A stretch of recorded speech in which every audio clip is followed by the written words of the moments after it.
And हमारा ये जो है वो चल रहा है, मेरा प्रेजेंटेशन चल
Good afternoon, everyone.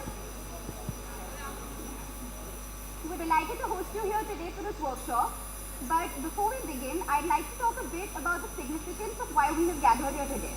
And that is the importance of multi-domain collaboration, particularly in the medical field. So, India is known for the strength of its healthcare system. And innovation is one of the pillars of this strength.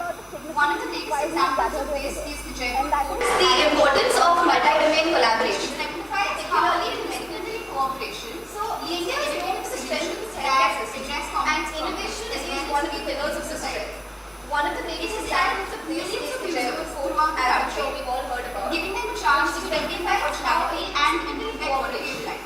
Leads to Jaipur facilities effective, address commencement, and describe examples of why collaboration between diverse fields is not only mutually beneficial but also giving them a chance to regain their functionality and improve their quality of CME, conducted by the SIA Medical and SINE Portable and Physics and Lifespark Technologies with diverse fields. SINE is not only mutually beneficial but also today's workshop is the greatest change I find quality with the CME implementation by the SIA College of Health Sciences. But before we dive into all of this, and Lifespark Technologies, all our lines is being the same. Why is PNF therapy being remembered as workshop as is very history of change in our psychology and implementing physical functioning. And in order to elaborate all of this, I have many more exciting examples. All I would like to introduce our first speaker. Why is PNF therapy being longer for some people as compared to others? Well, starting from my education, I immediately break into applause. I'd like to add an introduction of our speaker and give many more exciting examples. I would like to introduce our first lecturer at the University of Leeds in Neuroscience, where he specializes in sensory neurobiology. Secondly, we'll be breaking into applause. I'd like to give a short introduction of our speaker. So, Dr. Samit Chakrabarty is the lecturer at University of Leeds as well, where he specializes in sensory neurophysiology. He has also served as an rehabilitation professor at his academic journey PhD and University, postdoctoral research at University and extend as well published and research center in impact insights. He has also served as a visiting associate professor at the University of Startups to develop medical technologies at University, where he serves as findings in the practical application of patient care. He's been extensively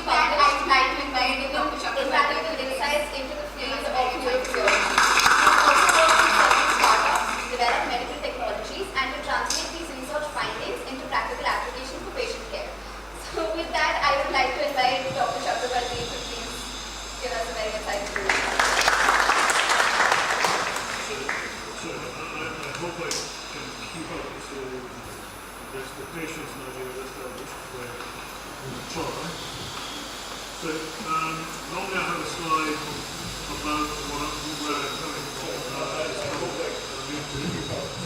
Can you hear me at the back? Expectations now you established. So yes. So I did a PhD at Cambridge. Before that, I was a student at IIT Bombay. Literally local. I didn't grow up in Bombay. I grew up north of Bombay. So in force I can speak about it. I did a PhD at Cambridge. Before that, I was a student at IIT Bombay. Literally local. I didn't grow up in Bombay. I grew up north of Bombay. Position is forced, and then trying to do it. So before I forget, kind of somebody who has worked with me, because often I say, so these are all the areas who work with me. Some of the work are commissions. A lot of the work that I described is related to what I do. Some of the excitability conversations that we have is related to what I do. These are all the areas who work. Some of the few that are biased with physical. A lot of the work that I described should make one thing very, very clear. I'm talking about the spinal cord, not the spine. Okay, because there are a few questions that are raised about the spine. I do not deal with the bones. I should make that very, very clear. I look at the nerves, signal induction, and I primarily do by spine. Okay, because there are a few questions that are raised about the spine. I do not deal with the bones.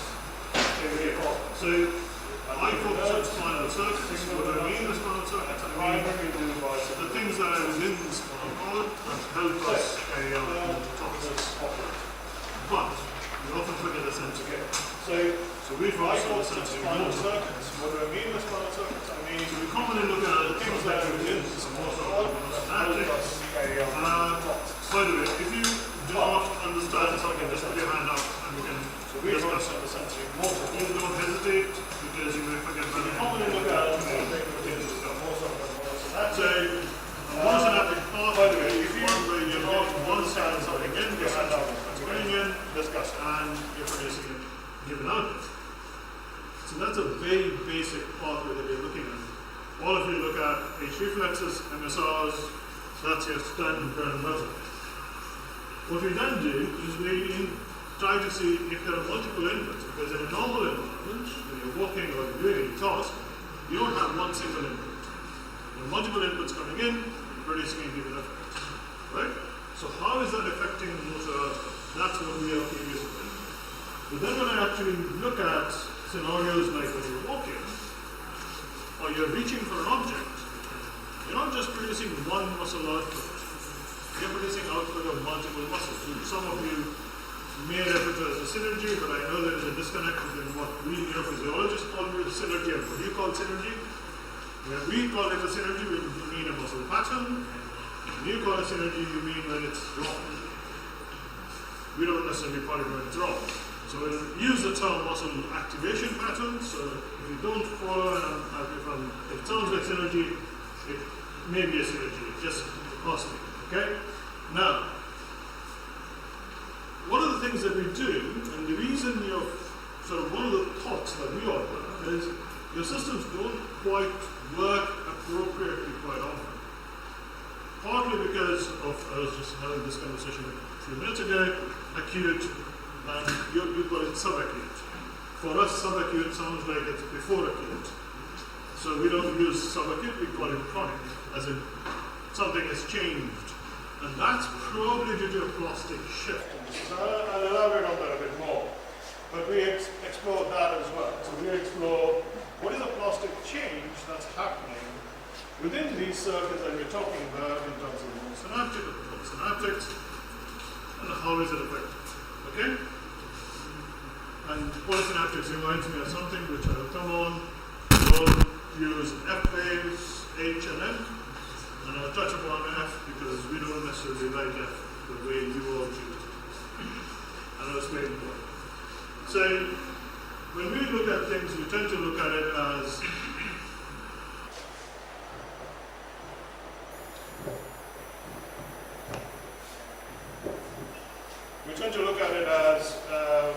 signal is, sorry, I'm being asked to manipulate the mic here. Is that better? So for everyone's online need, yes, I'm manipulating the mic. Don't turn off the speakers or whatever. So, yeah. So what we essentially look at is multiple inputs, multiple outputs, how does the system behave, and we consider any change within the system, whether it's a short-term effect or a long-term effect, as a plastic shift. What I mean by plasticity is when the circuits are changing. And I'll come upon why we think excitability has a lot to do with it. And I'll show you multiple examples of work we have been examining. So in my lab, we do animals, we do humans, we do mechanical, we do many different things. If it's an invasive study, we do with animals. Non-invasive, we work with people. So we avoid anything that involves invasive tools for people. When I say reflex, you all know this. I'm essentially talking about how your system is responding to increased blood. Right? Just as a very, very basic example. And that's your monosynaptic reflex. By the way, these diagrams are from Carpenter, which I've suggested for you to look at as a textbook. You're welcome to use it. I have a bias for it because he taught us, so I use that all the time. Essentially, I'm looking at, we don't have a pointer, do we? Right. So, we'll ignore all of this. Oops, it's supposed to have a box, but yeah, that box that you see there is what we focus on commonly. I have an interest in these other things, but not for this part, not for today's conversation. I'm going to touch upon the cortex. I'm not going to touch upon the cerebellum too much, but we have an interest because that does affect a lot of things. So for example, gait control, cerebellum is involved and your timing is changed. But it's not just gait control. Cerebellum is also involved in a number of other basic tasks, which we all know. You can manipulate reflexes, signals. So, but we're not getting into that today. We are primarily going to focus on basic things. There's also something that I picked up is alpha-gamma coactivation demonstrations. To be very honest, we do not understand the gamma motor neurons very well. So for us to say that that's involved is a bit early. So we do not refer to it as alpha-gamma the way you all use it, because it's a theoretical concept. In a physiological scenario, we are not aware of there being an alpha-gamma coactivation. Okay? So there is some disputed ideas. Feel free to discuss with me as well. So if I'm saying something that you do not quite agree with, let's have a conversation, because it could be that I'm using a different term. Okay?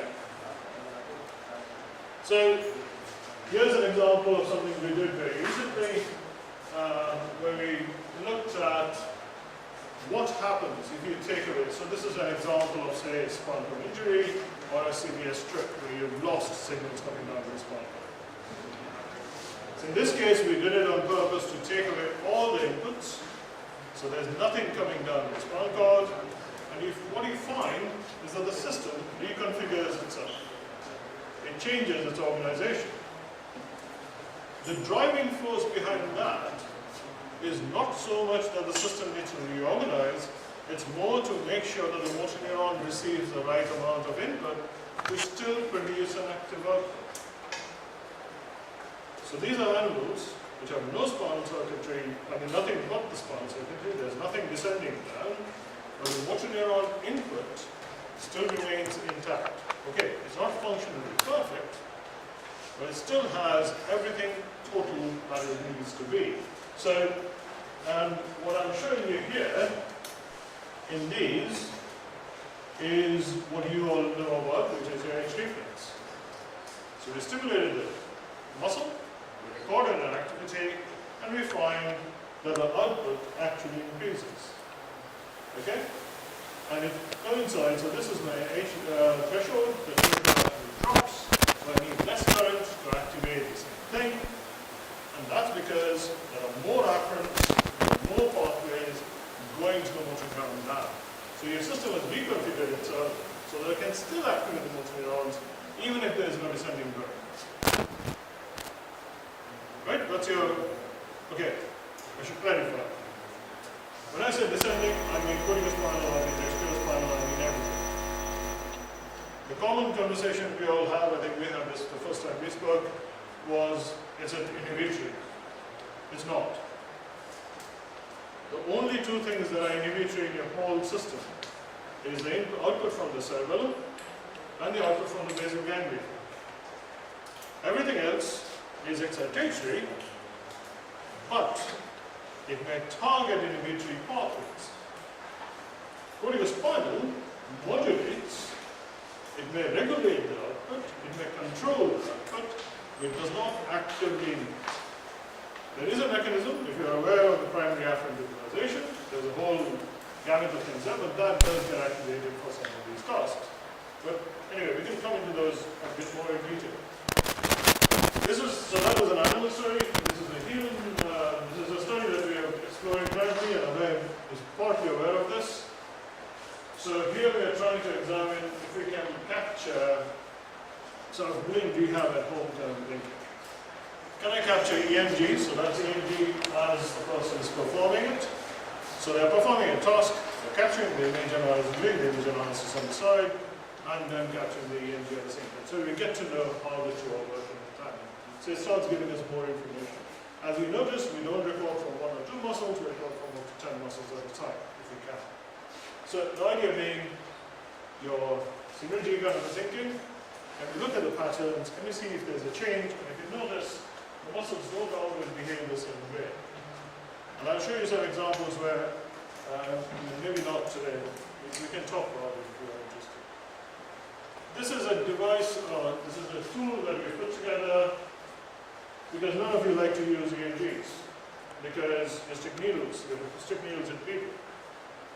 So we've made a system which is a patch, and I'll show it to you in a second. If it plays, if it doesn't.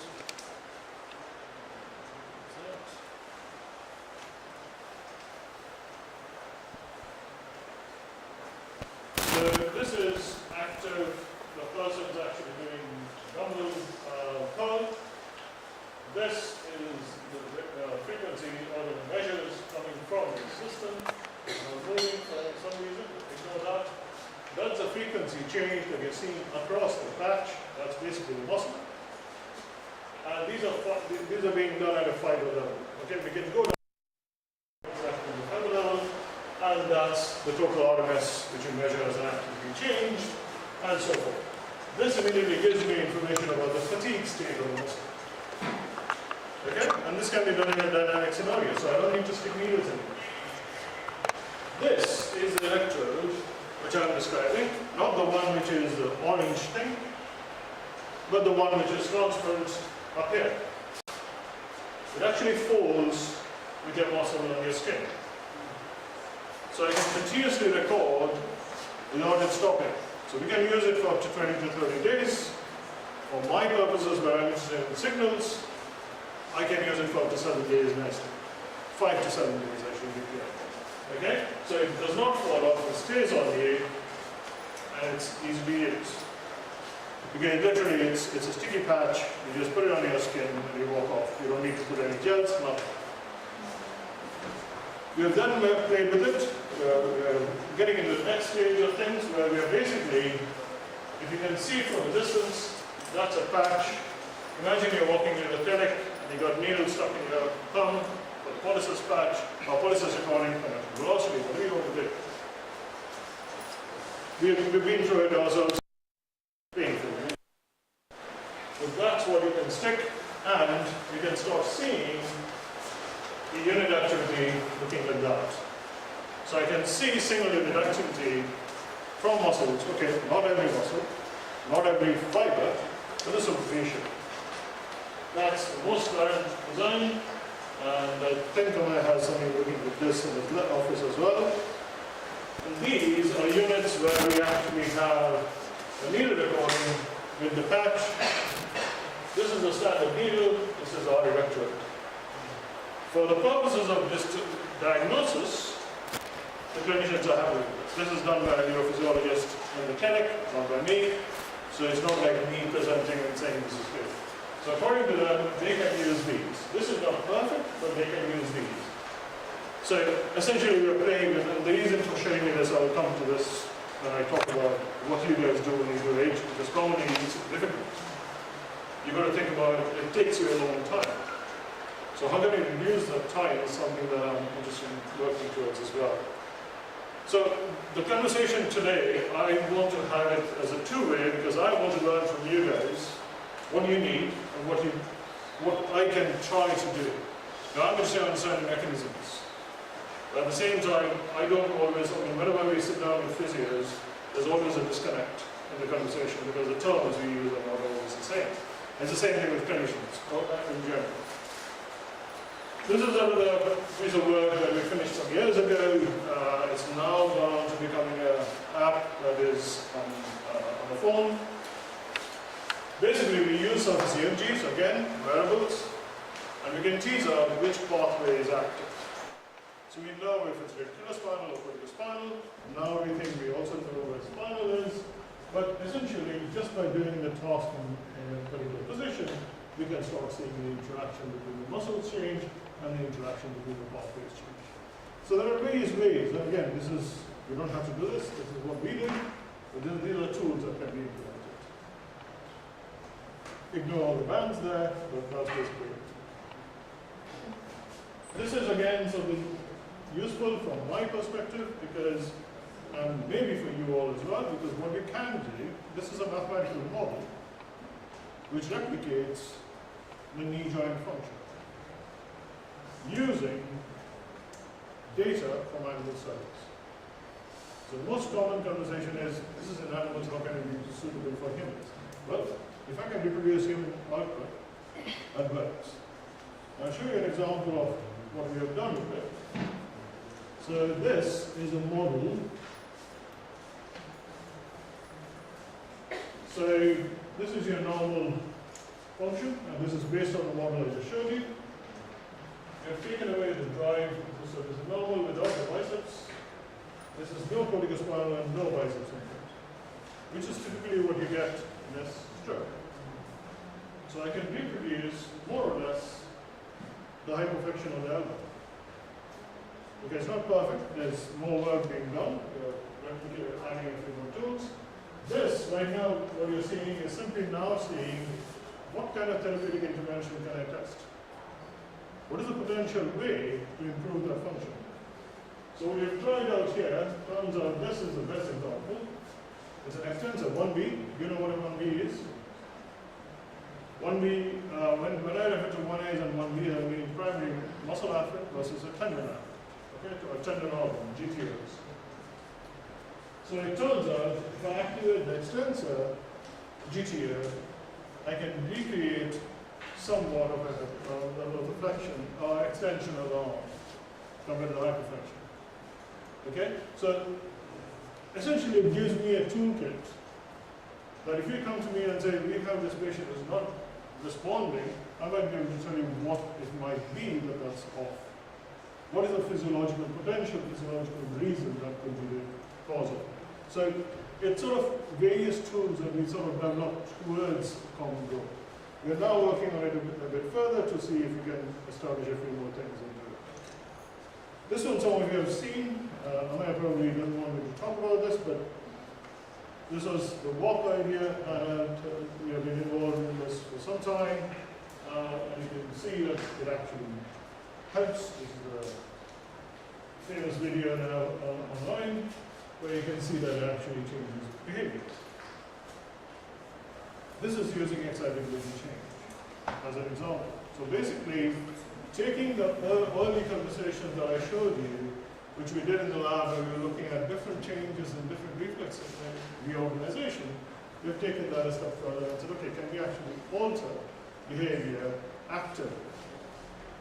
I'll explain in a minute why we think it works.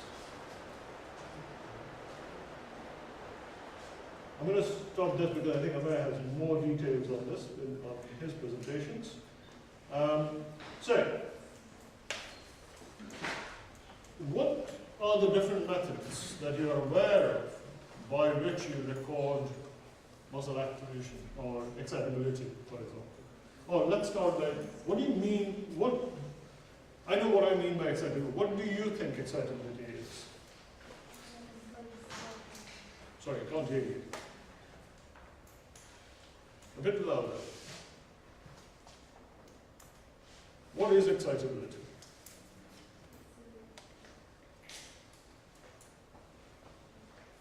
Any ideas?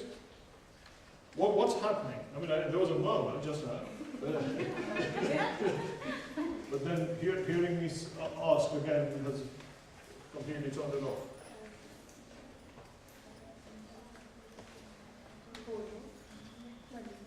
Yeah. Transfer of impulses across the neurons. But that's neurotransmission. So how is it excitability? So when we say excitability, we are talking about the firing properties of the motor neuron or the neuron, for example. So one of the common things that I come across commonly is when anybody says excitability, I was waiting to hear is you're going to say it's a motor neuron excitability. Excitability happens everywhere, including on axonal pathways. So even nerves can be more excitable than they were. Muscles can be more excitable than they were. So anything that is an excitable membrane is probably going to get hyperexcitable afterwards, or hyper. Okay? So that's a critical thing to keep in mind, because if you are saying something is getting excited, there is a chance that many other things are also getting excited at the same time. And that cumulative effect is critical. Now, I just thought I should show you something. A lot of you rely on a lot of conversations. I have a master's program where a lot of physios join in. And the first question they tell me is, well, I want to do fMRIs. And my question is, why do you want to do an fMRI for a muscle response? Oh, brain does everything. No, it doesn't. As far as I'm concerned, brain is useless for most things. It's actually a problem. So all of these three, or four, ignore the CFOS, that's not for you because it's more for animal work, but it's used for human work as well to an extent. But fMRI, voltage sensitive, EEG and EMG, MEMS are relatively slow.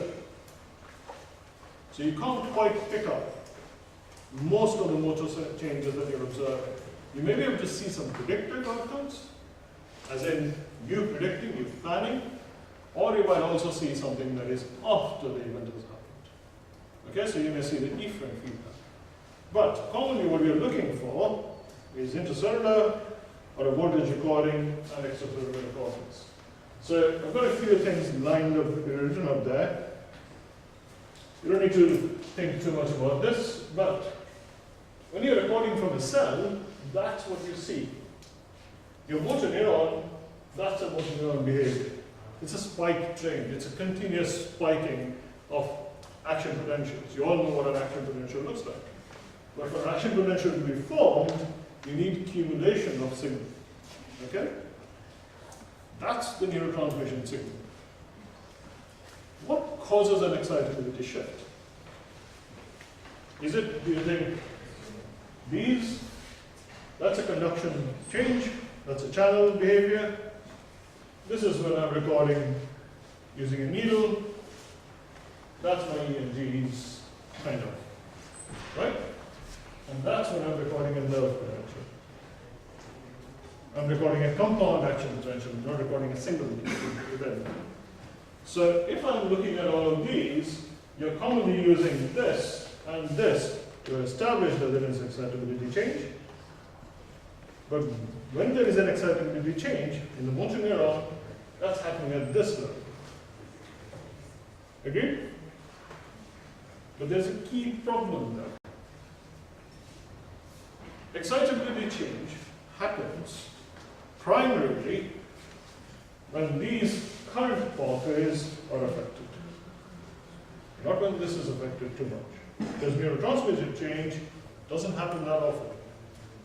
Even if I have a neurotransmitter change, my neuromodulatory pathways are not affected or can be affected.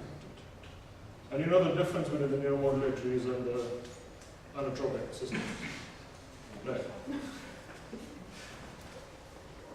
Monoaminergics, so dopamine, 5-HT, anything that acts slowly is a neuromodulatory system. So if I was to draw this, I think I may have a slide, but maybe not. So that's my axon, and if I have a signal coming in, it's going to produce an EPSP or an IPSP, right? But in neuromodulatory, oops,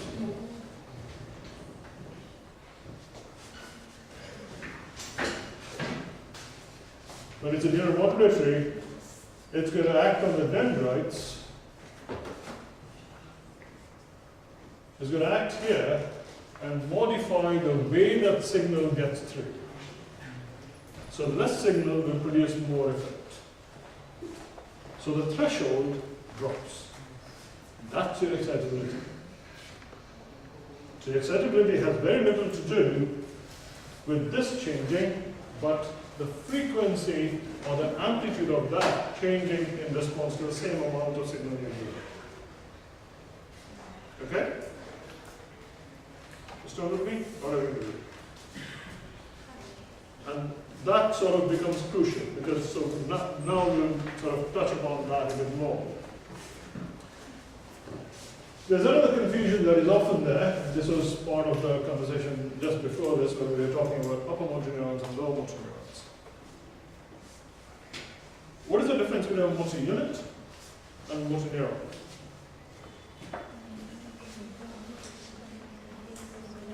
Speak louder, not to her, to me. A motor neuron is?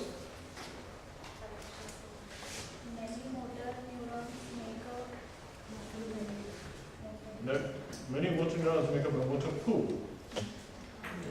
And I'll come to that in a second. A motor unit is when a motor neuron with the fibers that it innervates. Okay? That's a motor neuron, a motor unit. And that's part of the reason why in neurophysiology we don't use the term upper motor neuron at all. We don't think it's a suitable word, but in the whole clinical world it's used. So I'm not saying abandon it, I'm just saying find the equivalence. So we refer to them pyramidal neurons or bed cells or whatever they are. And this is important to think about, because when you're looking at excitability using H reflex, you're actually measuring a motor unit activity. Unless you're recording directly from the nerves. And that, to an extent, matters, and there is something that we have been looking at because we realize we don't understand some of it. But here's an example of a recording. This is online. Okay, we don't have the sound. Questions that play with us with our knowledge. What was that? Okay, that's not what you're supposed to hear. You're supposed to hear the firing pattern. Unless it's something very good, right? I don't think so. So, what you're basically seeing is a pollicis muscle activation, right? That's not a motor neuron recording, that's a motor unit recording. And you can see the unit recruitment change. This is a needle recording. This is not using my fancy new gizmo. We have not managed to get it up and running for that. But the point being, the motor unit recording is critical to be thought of as an independent thing because it involves the fibers. If I'm recording from the gastrocnemius muscle, for example, how many units will I be recording from, you think? Far more from neuron. Any idea? No? It's anything up to 20,000 units. Well, if I'm recording from the eye muscle, I'm probably recording from 4. So the point being, if you simply assume that your signal in the gastrocs and the soleus is the same thing, they're not. There's a huge difference between how they are coming through. So when we look at the data and we say, oh well, the soleus look different and the TA look different, it could be multiple factors that's causing it in terms of the changes. So it could also be the muscle fiber changes. I'm not going to touch upon the muscle fibers too much today, Because that's still debated, partly because we do not understand the neuromuscular junction too well. And I've just discovered it about 6 months ago that there's a lot that we don't know in that matter. But anyway, so how do we go about knowing what we're doing? So when you're recording something, you give an input, you look at an output, right? If I have a synapse, which is here, I give an input, I record from the soma, and I record along the axon, and this is my action potential travel. And that's referred to as an orthodromic signal, yes? What we do, even in people, and there was a paper recently published which actually establishes this, we have been doing this since the 60s, but they managed to get it in Nature for other reasons. I've not been doing it since the 60s, I'm not that ancient, but it's something we do routinely in neurophysiology. So if I now give a stimulus on the other end, I can now know where those terminations are. Right? And you all do this. And because you use the term antidromic for something that is actually not antidromic. And I'm talking of F waves. F waves are not antidromic waves. They can't be. And there's some proof. I think that paper is circulated already for you to look at. But what we then do is looking at this signal, it reaches here. It doesn't go past because you need a neurotransmitter release for it to jump the synapse. If I now have the two going across, it collides. If the two collide and the signal is reduced or changed, I can see that it's on the same axon. And the reason for showing this is that this again can influence the outcome that you see. If you see a drop in excitability, it could simply be because you've been placing the two signals on the same path. It's not because there is an excitability shift. And this is a common problem. Okay, so there are ways to assess that, there are ways to do that, but it can also be a very handy tool for you to know whether you're activating the right pathway. Are you actually triggering the same thing? Or are you randomly doing something and you're hoping you're doing? I know you don't have, I mean, the clinical time you have is short with the subject. So that's what we're interested in seeing, how do you maximize that for you? Make a tool that actually makes it easier for you to do the task. Okay, so that's kind of thinking. Because if you can, then this is where the monitoring comes in and the H reflexes come. When I'm recording in the cell, that's how a real signal looks like. So these are recordings from a motor neuron, which is being activated by different inputs. So yes, we are doing PBSD, biceps, posterior biceps and semicirculosis. This is in an animal, not in a person. This is gastrocnemius, sartorius, quadriceps, and DP, deep pyramidal. These are producing IPSPs. These are producing EPSPs. As in, these are excitatory, these are inhibitory in the same neuron. Okay? Why am I showing you this? Because what that tells me is that the cumulative sum is what is critical. So when we say excitability has changed, we are talking about the cumulative sum. But we're only assessing it based on one input. Do you see any flaw in that? At all? Right? So if two inputs, so in this case, I've got 1, 2, 3, 4, and 5. 5 different muscle nerves are being activated, and you've got two different effects. How do you know which one is excitatory and which one is inhibitory at any given time? So you need to assess more than just one pathway. Again, it increases your clinical time, but that's where the direction of travel needs to be, to see how do we make sure that we get the data to be right. Otherwise, we're probably misgauging it. And I'm going to show you examples where, with dysfunction or loss of input, I can change that interaction. So now that interaction shift is not because the pathway is wrong, because the pathway has changed itself. And that's what your body does routinely. How do you know what you're talking about? You can't see this probably from the back, but this is tracing studies where we basically isolate the pathways coming into the spinal cord, so we know precisely where we're talking. And that's how we sort of tease this out. What I'm showing you here is what is happening as the system develops. So this is postnatal development. Cerebral palsy, this is what is going on. I can now alter, this is an immature pathway, this is a mature pathway. You see more synaptic inputs.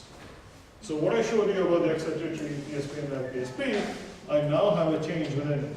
So if I record this one, my system is much less excitable than here, automatically. I don't need to have a disease. That's normal behavior. And I'll show you some recordings where we've actually recorded from these areas. And that's it. So we sat down and recorded within the spinal cord to see what happens. In the mature spinal cords, we do not get a motor output. In the mature spinal cord, we get a motor output. We see an output in the muscle.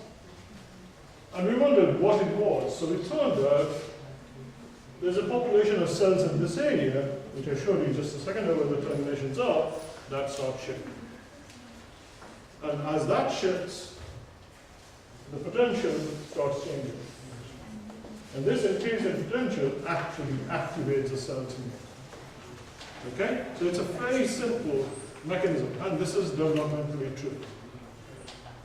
And I'll give you another example where we tested this with cerebral palsy, a model that we have been playing with, and also another few others. This one is an interesting one. This one I sort of threw it in because some of you raised the question of spinal cord injury. Is it the same thing? Yes, it is. And so here we did something very different where we essentially stimulated within the spinal cord. We stuck some micro wires in there and we recorded what happens with the muscle. And over time, so this is a spinal cord injury animal. We are stimulating the motor cortex, or we're stimulating just ahead of the injury. And we're recording the muscle behind. Over time, you can see the signal sort of starts improving, and this is at 15 days, 15 weeks we recorded this. And you can see here, this is again improving in altitude, and the signal actually responds like it should.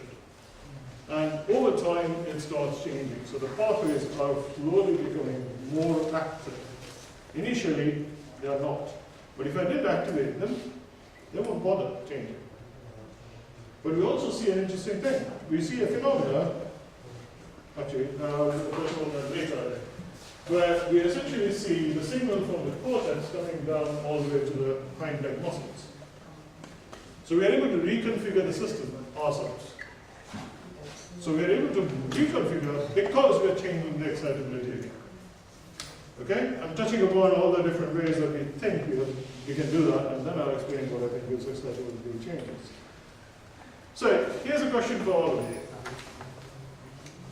I'm assuming you've answered all the other questions as well, right? What do you think is correct here? Is it the brain to spinal cord to muscle, or is it the brain to the muscle?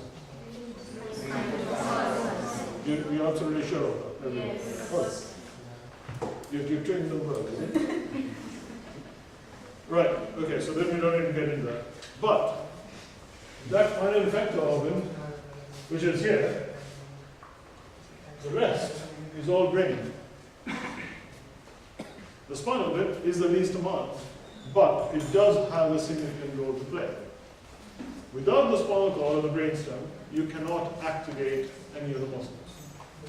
And we tend to forget that. Right? We tend to assume the brain is critical. Like all your textbooks talk about motor neuron more than the lower motor neurons. But lower motor neuron is the key. If the lower motor neuron is affected, upper motor neuron cannot do anything. So the hierarchy becomes critical. So why do we spend so much time trying to understand upper motor neuron when we ignore the lower motor neuron? This is for the senior members here. Not for the students necessarily. Right? Because we need to start thinking about why are we ignoring the effect of organ. So as physiologists, we've sort of shifted our focus lately. We are now focusing more on the lower motor neuron. It started with the lower motor neuron. By the way, excitability the first time was explored was Sherrington in 1908, I think it is. And then it became, somebody raised this question about emotions. 1929 was the first study done to see if emotions cause an excitability change. And yes, it does. So everything can affect, but I'm not going to saturate you with that. So basically, the brain is there, but it's not necessary for everything we do in terms of motor function. I talked about motor neurons, and yes, that's a motor pool. When there are multiple motor neurons of the same type in an area, we refer to it as a motor pool.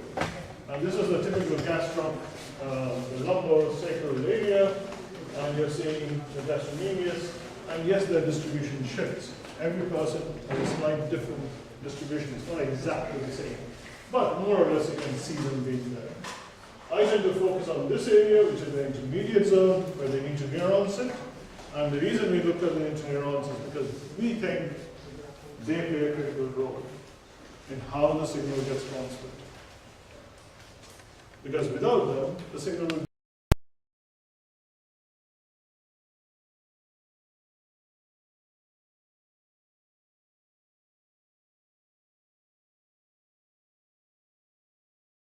screening the signals and filtering the signals and so forth, and also assimilating the information. Motor pools, again, this is in all your textbooks, you'll see this. You do have a distribution which is stereotypical. So you get a proximal distal breakdown, so I roughly know which muscle is where within the spinal circuit. The spinal interneurons, the beauty of these is that they get direct corticomotor neural connections, only a few. Most of it is, the monosynaptic afferents come to the motor neurons, but most of the inputs from the cortex, the upper motor neuron, goes to the interneurons. In humans, again, the senior members, if you're focusing on the upper motor neuron, how many of the upper motor neuron to spinal motor neuron connections exist in humans? The direct connections. Any idea, any numbers?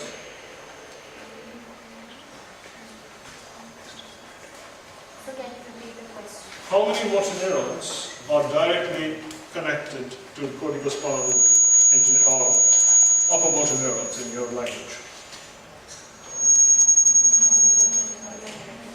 Sorry? 10,000. Right, in terms of percentages. So we talk about 10%, 90%, right? So we got a corticospinal, contralateral, ipsilateral split. In the contralaterals, it's about 20%. 20% make direct connections, 80% doesn't. Those are all terminating on the interneurons. But we ignore the interneurons and we ignore the motor neurons. But we focus on the corticospinal cortex so much, assuming that the critical bit. And this is humans, I'm not talking of rats and mice who don't have them. Primates and us do not have a high percentage of motor. So it's critical to think about these things when you're thinking of these interactions. Now, this is just to point out that neuromuscular junction doesn't matter, and you know something about it, but how much time and what the interactions look like, you're not still really clear. So we're going to come on to reflexes here. If you're squeamish, don't look. Are you aware of this headless chicken? You've probably seen this on the YouTube hundreds of times. It walks around. And one of them lived, the chicken I think lived for 18 months or something. How does it survive? It doesn't have a head. What's causing it to, what's helping them survive? It doesn't have a brain.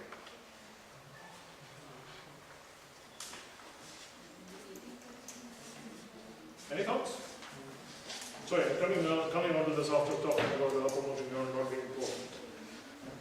The things that we have learned, the learned pathways. So where is the learned pathway stored if there is no brain? No, there's a term called muscle memory. There's no such thing at all. That's a term, I agree. It's just a term. Because if there was muscle memory, we need some structures in the muscle to actually store that memory. We don't have it. Unless there's no means found yet, which is a possibility, right? So technically, you don't need a brain to survive. A brainstem and the spinal circuits is enough. Brain is helpful. It helps you attend. You can stare at me and pretend to be attending and think on those lines, but it's kind of it's that's where the brain becomes handy. It's not necessary for most basic tasks, but a reflex is quite critical.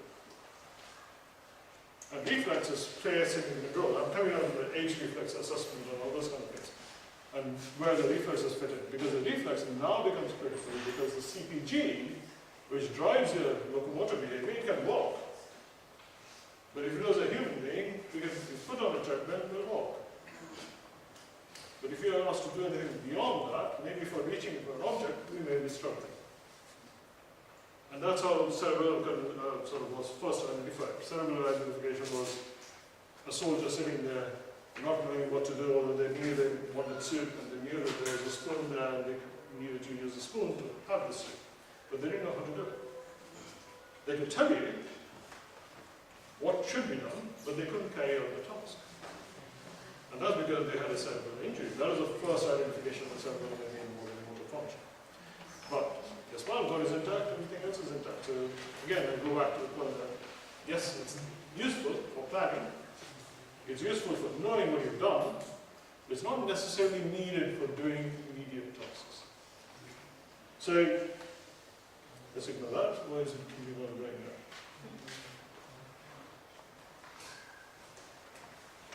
Oops. So that's again another model of cat locomotion. This is based on experimental data. So you can see that we can recreate movements and behaviors. But a lot of this depends on the sensory input. Right? So I just said you don't need the brain. You can move around. But if I don't give you the sensory feedback from the periphery, you can't walk. Okay? So that your CPG can produce a pattern, but does not know what that pattern means. It just produces a pattern. And that's what the central pattern, CPG by the way, is the central pattern generator. And it's there from the respiration all the way to locomotion. Okay? So it changes across the board. But the critical pathways where we tend to focus on is group 1As and the 1Bs. We tend to ignore the rest. Group 3s and higher are very useful for fatigue assessment. In fatigue, group 3s are activated, but in pain, group 3s are activated as well. And that's a question we are asking in the lab currently, is why is pain and fatigue the same? Shouldn't they be different? Is that the reason why somebody is in pain when they're tired? We don't know yet. I'm not going to get into the matter there. But this is something we're very curious about. This is an example of a reflex in action. Watch the arrows carefully. If it plays, good. It's a cat standing on a force plate, reaching for some food. What you notice is the time course here. So as soon as it lifts its paw, the other leg gets loaded. The arrow goes up. How long do you think it takes it? Any guess? This is not speeded up, this is nothing. This is exactly what it was. It takes it almost under 10 milliseconds. And that's useful to think of. If a signal was going from the fingertips, how long does a signal take from your toe to the brain and back? Any idea? Conduction velocity? You've done research. It's about micro? No, it's short. It's close to a micro, to be honest. Yes, it's about 200 milliseconds at most. How long does it take for you to get to the spinal cord? It's about half for the whole reflex, right? So you can react to the input faster if you use the spinal reflex rather than waiting for the brain to react to it. And that's what your body does. It does not rely on the brain that much. It uses the brain where it needs it. Because it knows that it's useless otherwise. Okay? And there's a very simple test we can do. And if you try, you all have, it's all blank pages, isn't it? It's not ruled. If you draw a line on your notebook, just as quickly as you can. Good. Now, as slowly as you can, copy that. On it, just write over it. So basically, I want you to do the following. You do this, and then very slowly follow, and make sure you stay on the line. As closely as you can. Make sure you stay on the line. Ensure that. Can you? Very slow, but it maintains itself. You are able to keep it on the line? Really? There's no deviation. There is deviation. Right. Why do you think there's deviation when you're getting slow?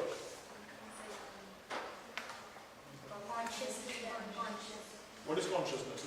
I don't go with consciousness. I need a circuit. What do you think is happening? Focusing. So what are you using? Which pathways are you using? Brain, vision. So why is vision introducing an error?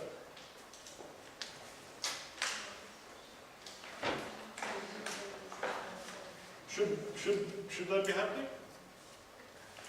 If you think brain is so critical, why is that introducing an error? So that's a problem we have, okay? When it comes to motor function, the moment you start relying on vision, you slow things down and you start introducing errors because that's what your brain is designed to do. Your brain is designed to correct for errors, not necessarily predict the errors very well. But because it predicts it and says, we know it might go that way, we're going to start deviating you. We can alter that. And we'll do a demo in a second showing you that. Okay? And this is where cerebellum kicks in. Actively, when you're using vision, because cerebellum gets involved in visual inputs. That's a VOR. We're not going to use the VOR, but we're going to use, where's our demo subject? You're one of them. Where's the other one? No, I mean, we can use you as well. Where is it? Okay. Anyway, we'll go to that. But the reason I'm coming to that is because we are now going to start talking about monosynaptic reflexes and how we can use those. You all know this. I just thought I should remind you of it. So different circuits. You all use this routinely. I don't know if you do this as SS streams, but essentially you can use a monosynaptic reflex to tease out almost every pathway that you need to. I know there is a belief in the field that it's only useful for what? Soleus and plantar. You see a monosynaptic reflex in every single muscle. It shouldn't be an issue. Yes, there can be an issue in terms of when you stimulate, the signal comes, the response comes in too quickly. It's within the 10 millisecond, 15 millisecond that your sort of return to baseline happens. And that's a capacitor, stop your leg, you might be able to fix it. Because it's an issue of amplification of how the signal is going to catch. If you change that, we will be able to see that. Okay, so there is no muscle or nerve pathway that does not produce a monosynaptic reflex. Every single one of them produces a monosynaptic reflex, even if you heard it otherwise. This is the typical stimulation and recording system. You got multiple concentric electrodes stuck in the muscle, and you've got a multiple electrode stuff on the surface. So if I give you my patch, you can do this without having to do it. And that's sort of where we are heading. That's the main idea. And then you're using different software tools and you're controlling the stimulation current and you're establishing a threshold, right? That's what you're doing. But how easily can you do it over a period of time?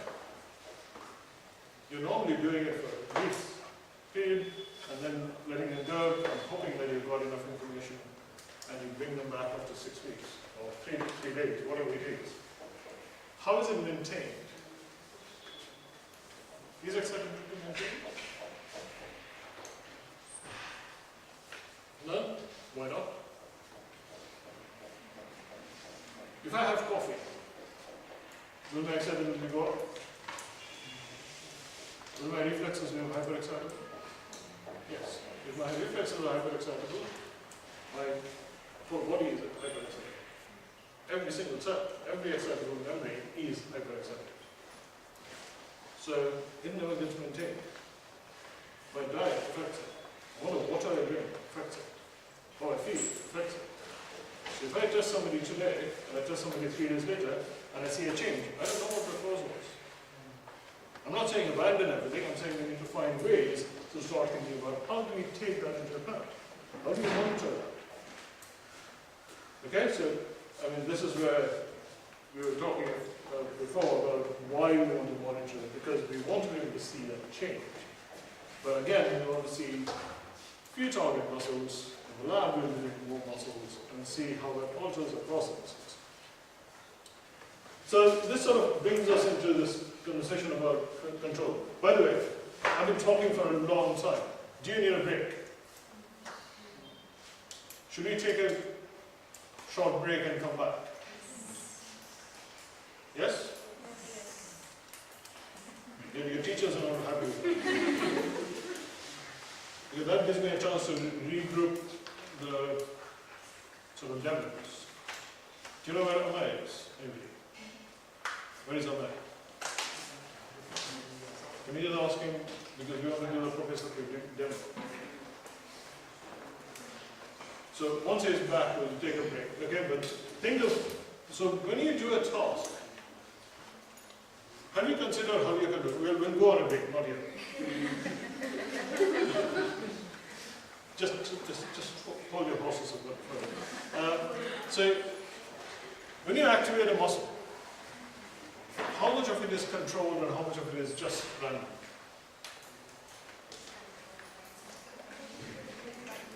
And which bit is it controlled and which is the controller? Never thought of it this way? So anytime you're doing a task, I mean, okay, these are fancy terms and ways. This link doesn't work anymore, so ignore that. Open loop is basically what your brain is playing with. If you simply want to touch your friend, you know they're there, and you just want to do that, you can do it. That's a ballistic act. Your brain doesn't care whether you've hit the target or you didn't. You just want to do it back. So you're not that bothered. So it's just that, and that's an event. There's no endpoint error involved. You only, if you hit them the wrong way, then they don't run until you there's an error, right? That error correction is what your system involves to improve on things otherwise. When you start doing that, your system's using the plant and the current controller. And there will be a feedback loop that will come in. That feedback loop is your sensory feedback. Okay, so the sensory feedback is nothing but, it's essentially telling your system, you didn't quite do it right. Or, it's telling you what is the state of the system. And that's the role of the sensory grid. It's nothing special. It's just there, and that's where the reflexes come in, right? So the reflexes, it's detecting a shift, it's detecting something not right, and then informing the controller, saying, modify that, or modify that as needed. Now the brain may be involved. Although not So, I thought I had a slide here, yes. So, when you have the feedback, this is your monosynaptic, this is your polysynaptic pathways. Right? This is your monosynaptic, which is going straight to the plant or the spinal circuit and saying change. That's immediate, happens now. If the information is something that needs a bit more change, then we go further up and modify it. Can we get organized for the demos? So we'll take a break and we'll come back to the demos after this. So essentially, after this slide, okay? So essentially, what I'm saying is if I replace a controller system with the plant being the spinal motor pool, whether this is the arrangement of the motor pools in the lumbosacral area in a cat, not humans. There's a similar study on humans, but this one used to look pretty because it just can move around, but it's not working with it. So ignore that. But basically, you can see the different motor pools in different regions, and they have a perfect sequence in which they are activated. These are the controllers. Now, your peripheral input, the sensory, is useful, and the brain is also a controller. They're not actively involved in doing the task. When they are involved, it's a slightly different scenario. It's involved in the neuromodulation, because the neuromodulation does not happen in the spinal cord by itself. All the neuromodulatory inputs come from the brain. And that's where excitability shift becomes critical. Okay? Alright, let's take a break here, and then I'll come back to alpha versus gamma conversations very, very quickly. I'm not going to get into the numbers. And we'll get organized with the. So, if you want to take a quick, should we say 10 minutes?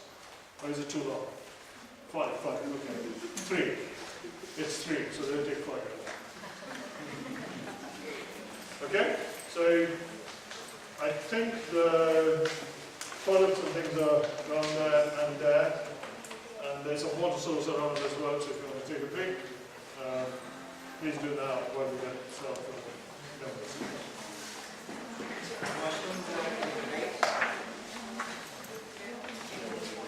Yes, through there and through there. Yes.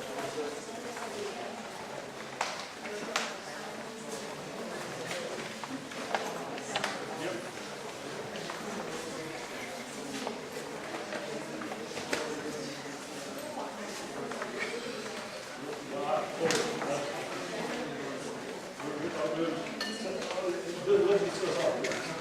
I don't have it on that. Yeah.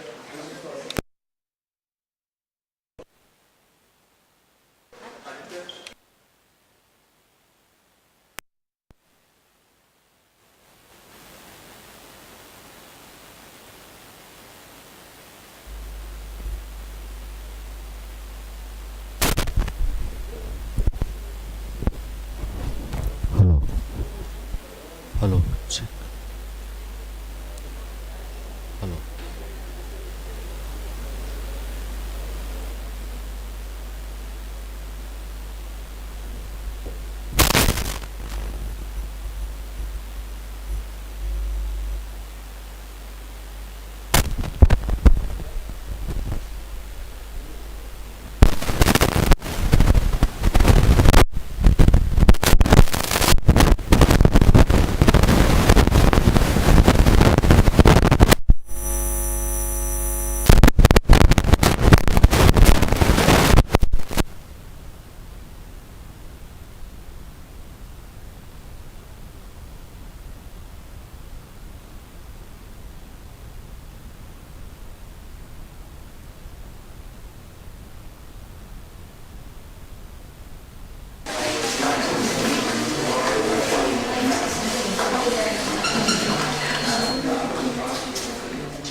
Right, is there 5 minutes?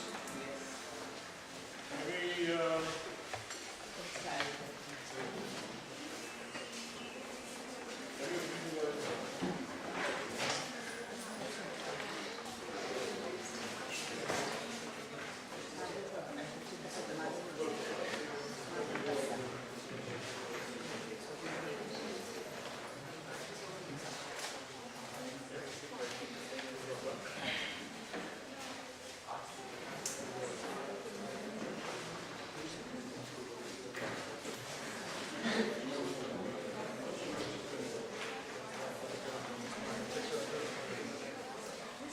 so can you ask your friends to come in so we can get started again?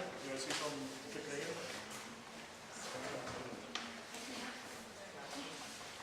Can you just give it a hold up? Good enough volume.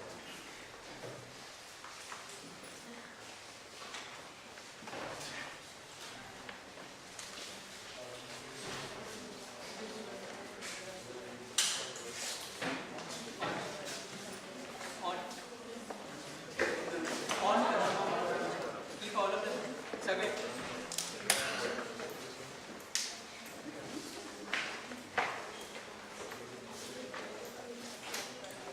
Okay.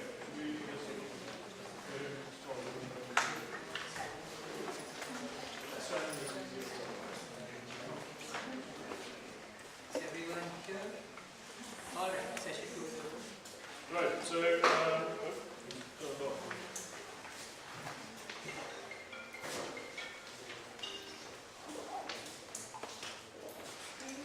right, so we're going to do a little demo, and what we're going to try and do is, and I want you to think about what it is that we're showing you. Alright? I'm using a device that Amar has put together, and essentially it's vibrating the tendon. So that's GTS, the Golgi tendon. Okay? And I want you to observe, can you see it somewhere there, or is it? I think it will be difficult. Or is it there? It will be difficult to project it. Okay. So maybe you have to go back and watch it on YouTube better. But yeah, you can stand further forwards. So what he's going to do is very, very simple. He's going to touch his nose tip. Alright? That's what his task is.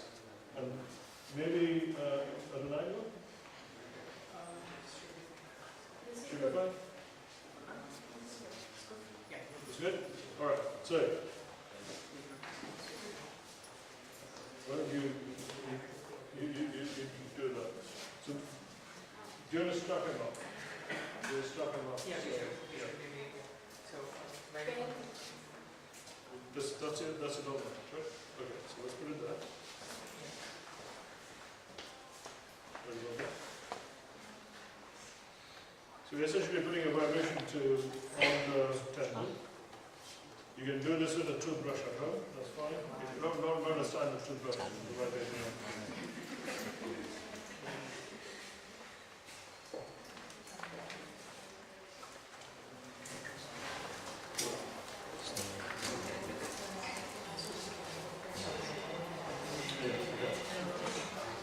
Yeah, don't turn it on yet. Okay, so shut your eyes and touch your nose tip. Perfect. Do it again. So if it is learning, he's learned it. Alright? Or should even do it 5 times. Right. So he's doing it perfectly. Agreed? Okay. Okay. Stop. Can you turn it on? And okay, now shut your eyes and try to touch your nose again. Okay, good. Do it again. Good. Do it again. Beautiful. Keep going. Very nice. Keep going. Go one more time. Yes. Lovely. Stop. Thank you. What do you think that's happening here? What did you notice? What did you notice?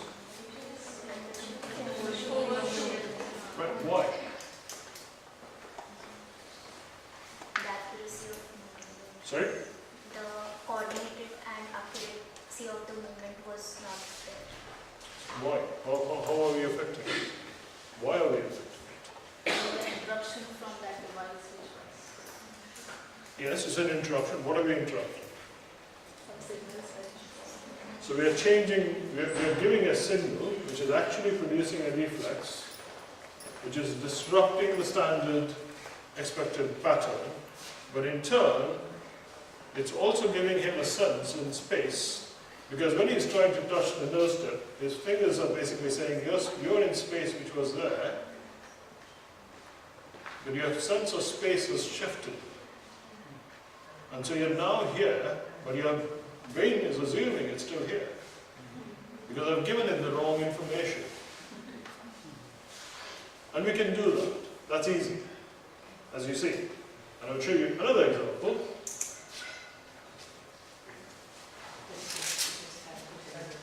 Okay, let's do another. Right.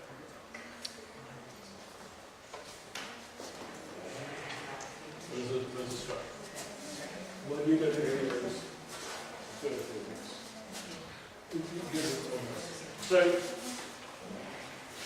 so let's get that.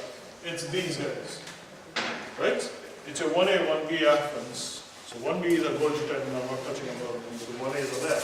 You rely on the 1As, but I'm giving it a disruptive 1B input to cause you to change and introduce a reflex, which effectively alters the way the systems behave. And if you think of it, that's a healthy person. I'm able to alter it.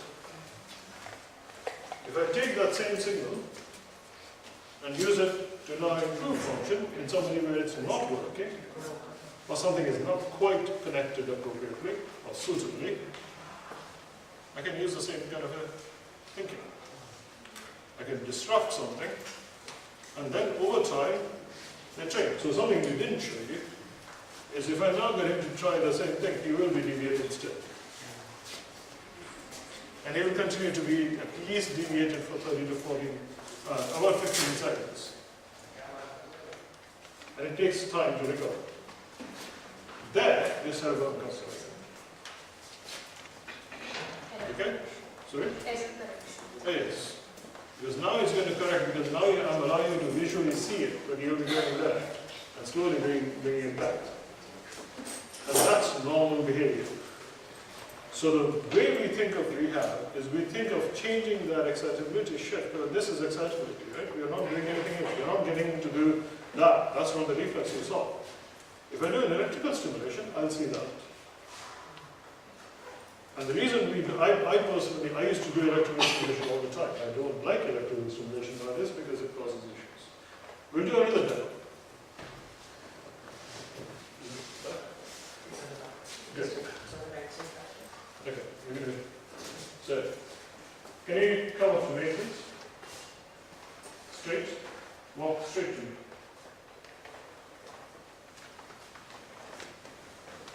Good. Stop. Turn around and walk back to the chair. The device is off. Okay? Yep. Yep.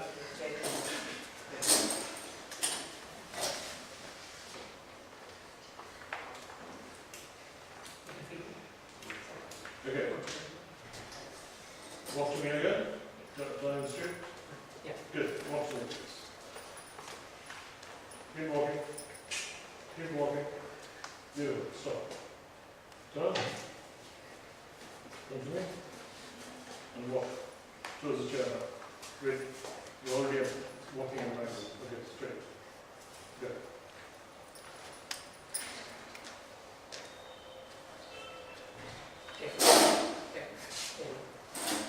So, when he came this way, okay, on the way back, you could see that he's error correcting. Because he now had learned.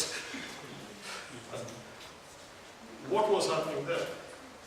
We've got a vibration, the same vibration too, is on his back muscle. What's happening there? trying to send some signal, trying to control the No, we're not controlling any function. We are again disrupting his normal behavior. Okay? But the reason for choosing the back muscle is that the back muscle is a significant postural and gait control. All your corticospinal is dedicated to that more than your leg muscles. Okay, so if I disrupt that, I might be able to alter the way the system behaves. Again, a way to intervene, to try and use a method, use something that is naturally there to actually alter the way the system behaves. If I can do it to a healthy person and disrupt the behavior, I might be able to use it in an unhealthy person or somebody who's not able to perform the task as well to see if I can improve the function. It's a simple idea, but relies on excitability. So, in the previous slide, there was a suggestion of alphas and gammas. All your muscle control is, all the muscle that you see is alpha. Okay? Gammas are involved in setting up the sensory. You don't need to worry about that. We don't understand much about it. We know what it does, but beyond that, we don't care at this point. The alpha-gamma co-activation, yes, there is evidence of it, and the cortex is involved, but it's very rarely directly involved in the tasks that you perform. If you're doing a sit-to-stand, yes, it might be involved. That's another set of conversations. We're doing a study right now, but we don't know how to record from gammas at all. So this is just showing off a few things about how fancy models can work. So this is an CPG, but you now notice that the patterns of activation across the muscles in sync-to-stance is relatively steady. There's a time period fixed. Right? So the motor pools are activated, the limb joints are generating an output, and you're commonly using a kinematic measure, like in biomechanics, or you're using an EMG measure. So you're using those two to get a sense of timing, you're getting a sense of activity levels. That's what we're constantly monitoring. Ignore these, this is just showing off the same thing. But basically, if I record the signal, I should see an alternating pattern all the time. So if I see an EMG, so all the time, this is a famous last word, because I can show you data that it's not always meant to be that way. So we have a study going on where we see that anatomical findings do not match the outcomes. Because we assume an anatomical relationship to be functional. They're not. A simple example is, my biceps has two parts, right? It's an antagonist to a triceps. Agreed? At all times? Now she stopped her head from shaking. If I do this, yes they are. But if I do this, they're not. How often do you see that in your textbook? You read it as biceps and triceps are always antagonists to each other. But now, one compartment is antagonist to the other. And you actually see that. When you record from them, they don't act the same. Similarly, if I do a dumbbell curl, you find that the activation of the two muscles is different. They're not the same. So it depends on how you hold the dumbbell, how you change the dumbbell, so everything matters. So when you're doing it, and there's a common problem in the field is that if you're doing a knee-jerk response, how often do you ask your patient to sit your, I think I asked you about this. How often do you ask them to set your knee at a certain angle before you do the knee-jerk test? Ever? There's no fixed measurement. Why not? If I know that if you're sitting cross-legged, your knee-jerk response is going to be over the top, right? Person is sitting very relaxed, it's perfect. If you're sitting tight, it's not going to be there. Why should we have that? Because those are all causing a change in excitability. That's all that's happening. And that excitability shift, we either establish a standard measure, or we understand how these things change, so that we can use it to our advantage. Okay? That's what we are trying to get at here. So this is just showing off different ways of analyzing the data, so sort of actually get the sense. But now I'll just show you something. You don't understand. Just watch the video here. This is a CPG. Spinal cords are active. It's a rose, it's a bunch of rowers who are rowing. Do you know what this rowing system is? It's a coxed rowing. So the person sitting here is like the brain. But the the brain falls silent. It's not very clear. Unfortunately, it's an old video. Not from my universities. So this person is supposed to tell everyone where to go, because they can't see. That's how your spinal cord is. And that person's where the brain. So the brain is still needed to tell us where to go from point A to point B, because the spinal cord can't get there. Right? Because otherwise it happens what happens there. They go and crash into that code. So we still need the brain for higher level things. And that's when the modulatory responses kick in. Okay? And so I'm not saying it's not necessary altogether, but it's used in most of the basic things that we are interested in. So yes, this is the standard organization, but this is a bit that is often missing in our textbooks. The sensory feedback. The role of sensory feedback is mentioned, but you never see that in a circuit. It's always there. A few lines. Sensory feedback goes back all the way to the brain. Does it go everywhere, all at once, or is it just sitting in one section? It goes to every section, every segment, every part of the CNS is activated at the same time. So an reference copy is always available to the brain. So it doesn't necessarily need to act on it all the time. Okay? So, what is basically going on is that your system knows it wants to reach for an object, and I was asking you before, if you're touching your friend or hitting your friend, you just do this. But if I now want to pick up an object, I need it to be a bit more directed. Then I need to make a plan. There the brain is necessary, right? So I can't just do a ballistic action, I need a bit more control.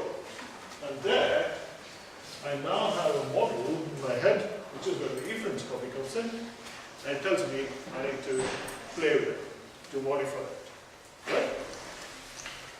So, all in all, most of the neurophysiologists, especially those of us who study motor systems, we think the whole brain is there for one purpose: to make a muscle move. That's it.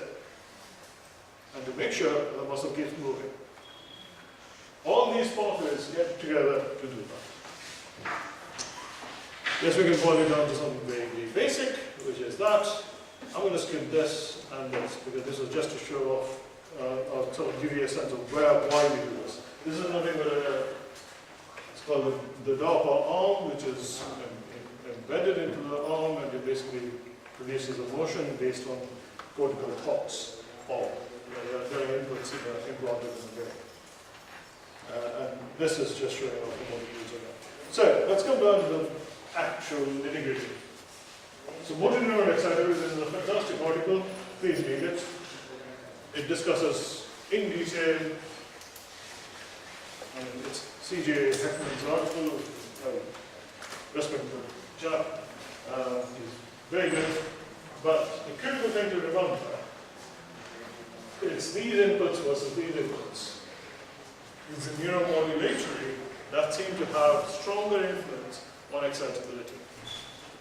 Okay? It's not the inotropic. So just loss of corticospinal is not going to change everything. In fact, it is the way the other inputs are involved.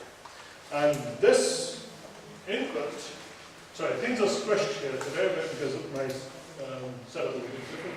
But neuromodulatory is where you start seeing dopamine, 5-HT, and everything else coming. So whether it's Parkinson's, whether it's CE, they are probably playing a significant role. And we are beginning to learn that as we go now. We also see them affecting autonomic systems because they're having a global effect. They don't have differential outcomes. Like a corticospinal loss is going to be differential, but these are relatively free for all kind of thing. A typical excitability testing that you all do, I mean that we all do, you all don't do it the same way because you don't have the time. Right? I'm not saying it's a wrong approach, it's just you've got to think of the time. But typically what you're doing is you're stimulating at the same extent and observing the frequency change. The firing frequency changes or the amplitude changes.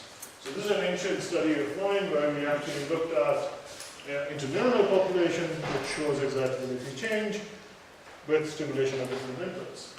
And we plotted it with different ways to show So this is, there is nothing, no effect. The moment I do a slightly higher strength, I see a nice clear response, or the lack of it. And that immediately tells me that the cell is more excitable or not. Okay?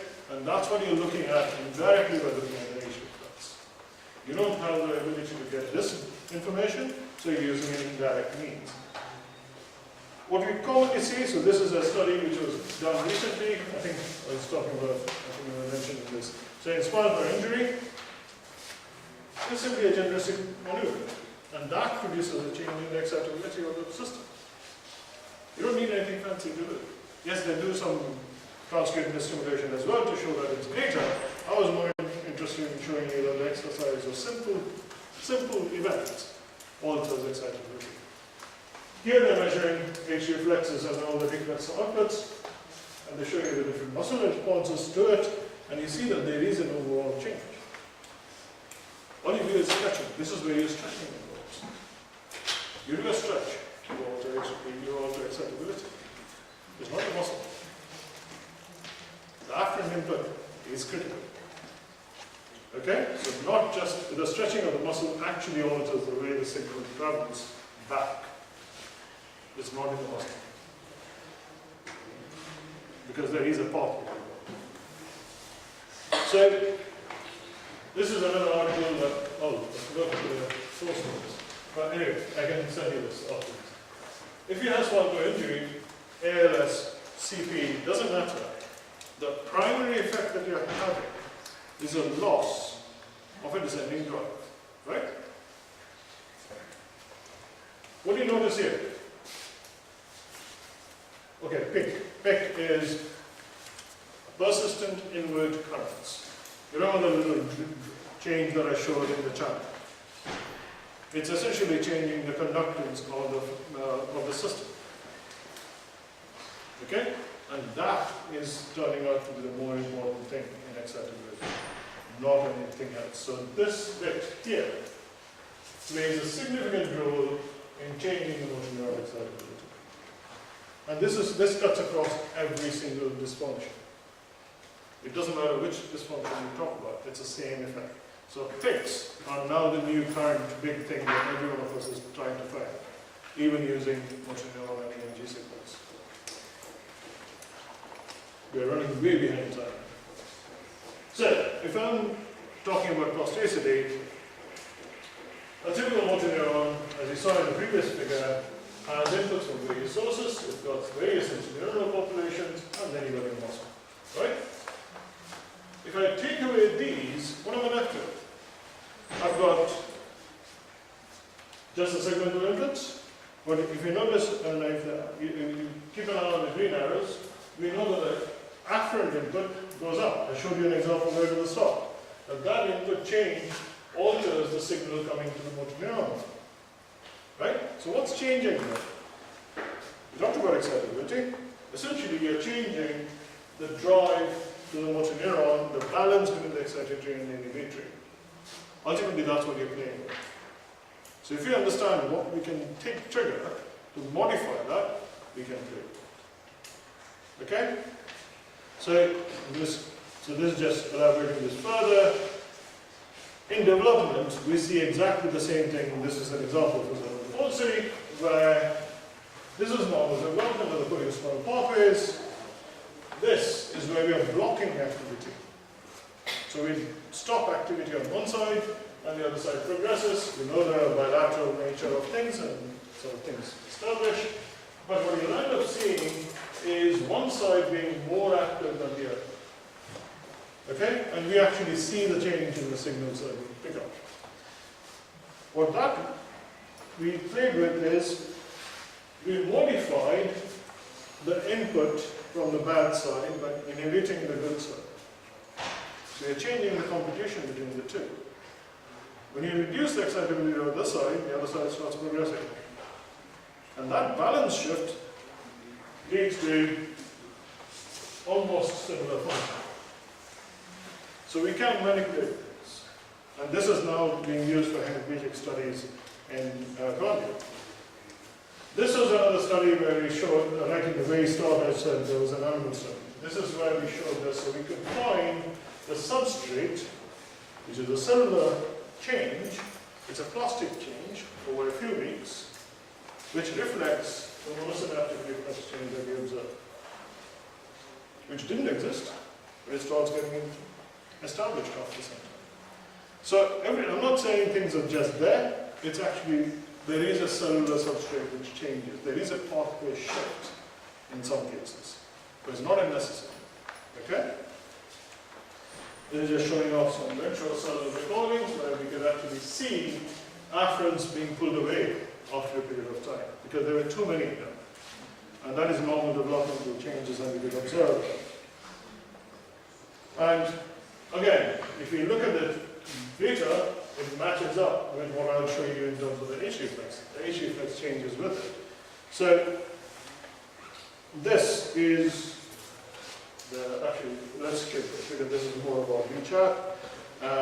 But essentially, you're altering the signal, which is M to H. By the way, when we look at it, we look at the threshold and we look at the ratio between the M and the H. We do not do just H or M separately. The reason for doing that is because M should remain constant no matter what. Because M is muscle, right? It should not alter.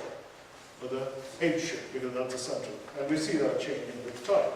So essentially, you're altering the excitability in the intact and the transected, and we find that there is a shift in the M to H ratios between the two. Okay? And there's a latency shift which was not significant, but we thought it should be worth looking at, and that's in F when you don't see a shift. And that tells us that the system has not altered in terms of the circuitry, it's simply altered in terms of excitability.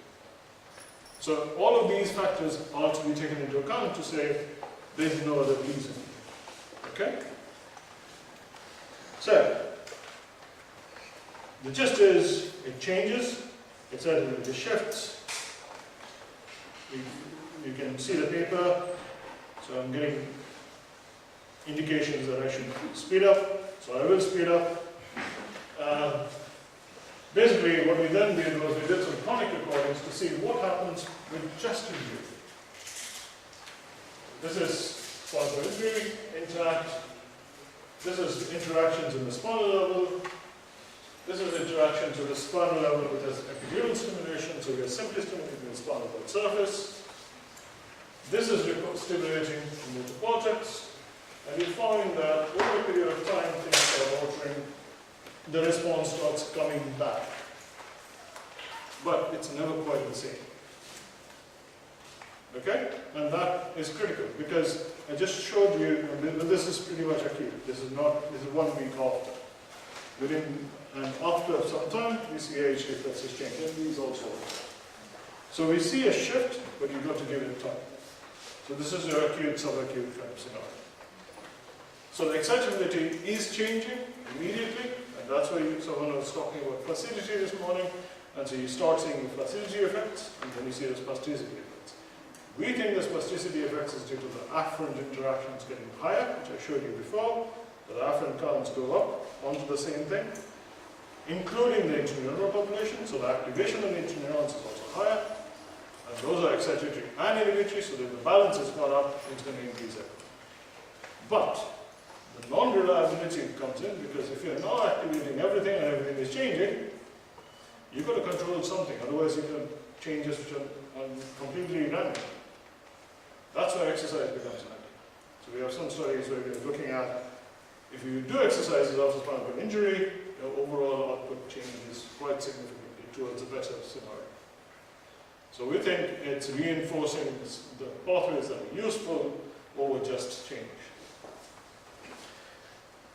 This is an example where we essentially stimulated the badge cortex, which I told you about previously, and in a normal healthy animal, you do not see any change. If you cut the spinal cord or the pyramidal tracts, you don't see anything. But over a period of time, if I stimulate, I start seeing the late response on the ipsilateral side as well. So contralateral stimulation produces an ipsilateral outcome, which should not happen in a healthy spinal cord.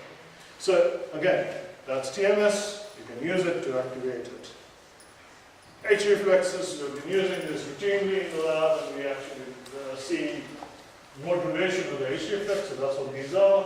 We are essentially activating different parts of the brain to see how that changes the behavior. So you can use the HT effects to explore excitability shifts. I was told to use some Hindi words. I can't remember anything that associates with this, sorry. But I just think actively thinking, hoping I will find something. But yeah, so we can alter the excitability. We can also alter the excitability, something surprisingly. TA to gastro. They're antagonists, right? Always. Yes? They're not. So if I lay you on a bed and do a test for your TA and gastro, they're exactly antagonist. But if I make you stand on a platform and don't give you support, they start becoming coactivated. Right? But we don't talk about it. That coactivation is also related to exercise and also related to excitability shift, which is possibly a reason why elderly subjects have increased coactivation. And we'll be exploring that, but there's some studies which I'll point out in a minute. Ignore this. You're going to see me flying through this now.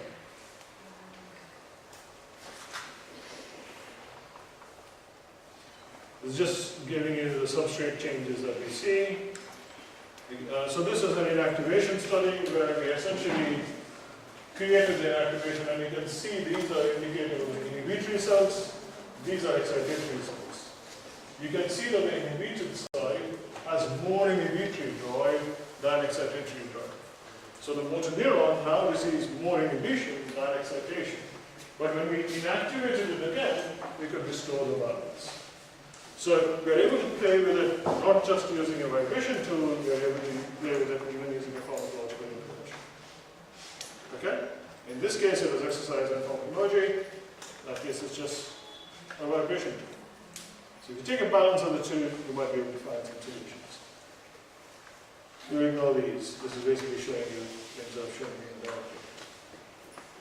Just is, again, this is an excitability measure. You're looking at different ages, and so this is just pointing out that during development you see exactly the same behavior. You see changes in excitability. If I disrupt this, like I showed you in a second before, like in a cerebral palsy scenario, I'm now restricting the behavior to go from here to here. This is an immature system. With inactivation, I leave this intact, I disrupt this altogether. So now the system is left in an inhibitory state rather than an excitatory state. And that's probably what is happening in cerebral palsy. But if you intervene suitably, you might be able to work with it. Okay? So there's always that scope and the room if you play with it. Basically, if I look at the inputs, cholinergic basically means excitatory drive. So with development, cholinergic becomes stronger. So the excitatory input gets stronger, and that alters the output. This is again looking at H reflex outcomes to see if we take away corticospinal tract specifically by going in and lesioning it in rats or people, and we start seeing an afferent shift. The afferent inputs go up. Well, that reflects in the excitability of the motor neuron again. Right? So afferent increase, motor neuron becomes more hyper. And that's plasticity possible, including the other factors.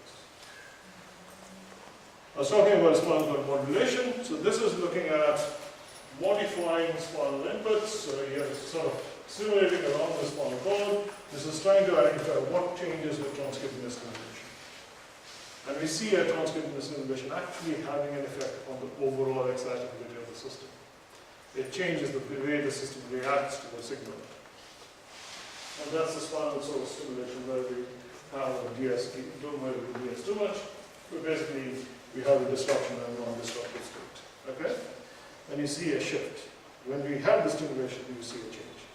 This is not my study, but this is another study which is done in a stroke patient, and you again see the spinal evoked potentials have changed with exercise. And this is done using stimulation to see if there's a shift. And so you can, this is already in practice. People are trying to tap into this. So this is being done for spinal injury, this is being done for strokes, there's a study being done for cerebral palsy. This is simply showing you why you need to do this.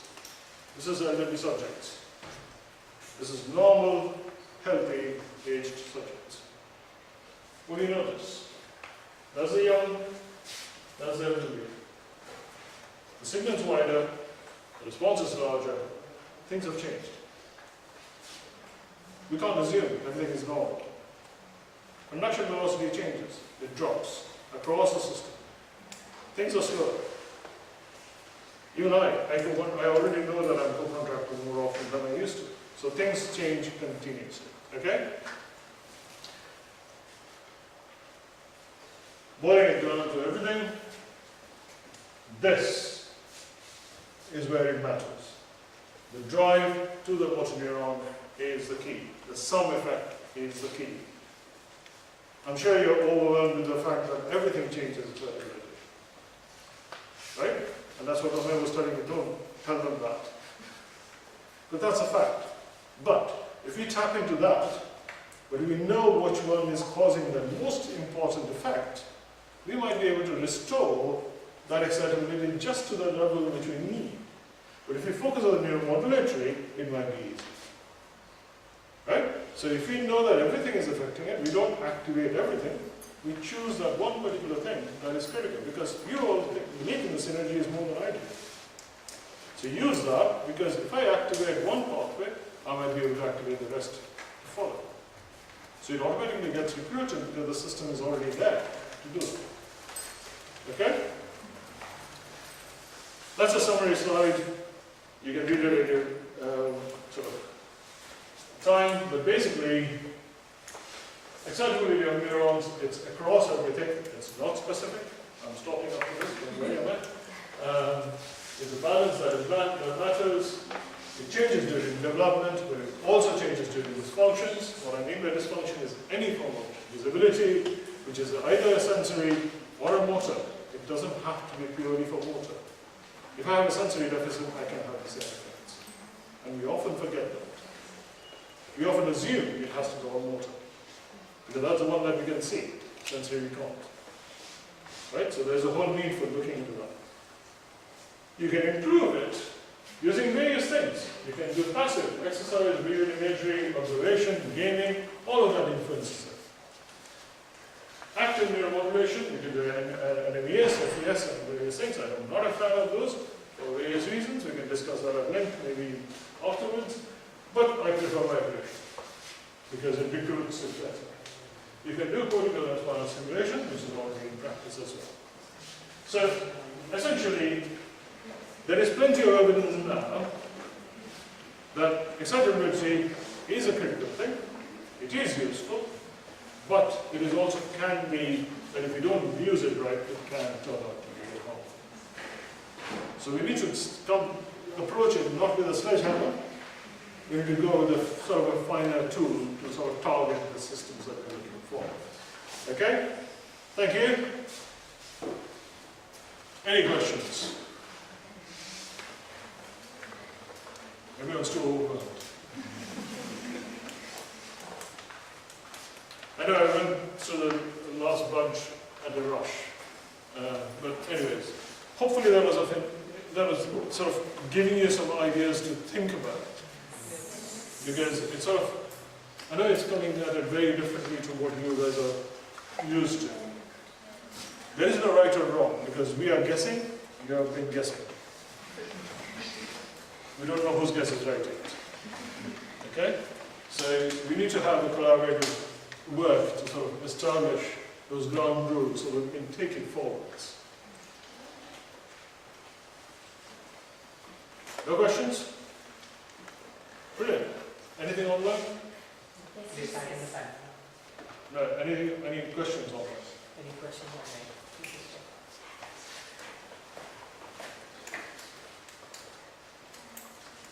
Do you know if there are any questions online? No. Okay. Yeah, they're good to hear a word or Mr. Wagner. Perfect. Thank you. Thanks. It started the palliative.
Audible? Yes.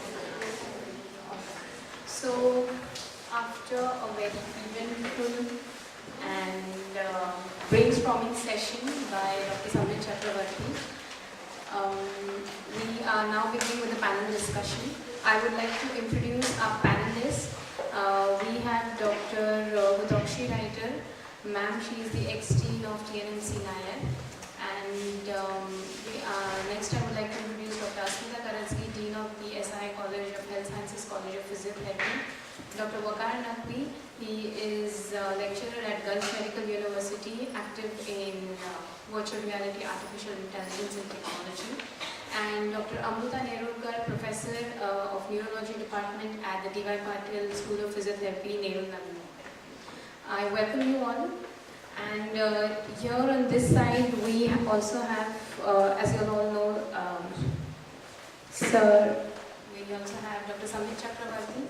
And to my right is Amay Desai, CEO and founder of Lifespark Technologies. So I would, without further ado, I would like to start. Hutokshi ma'am, can we see your video?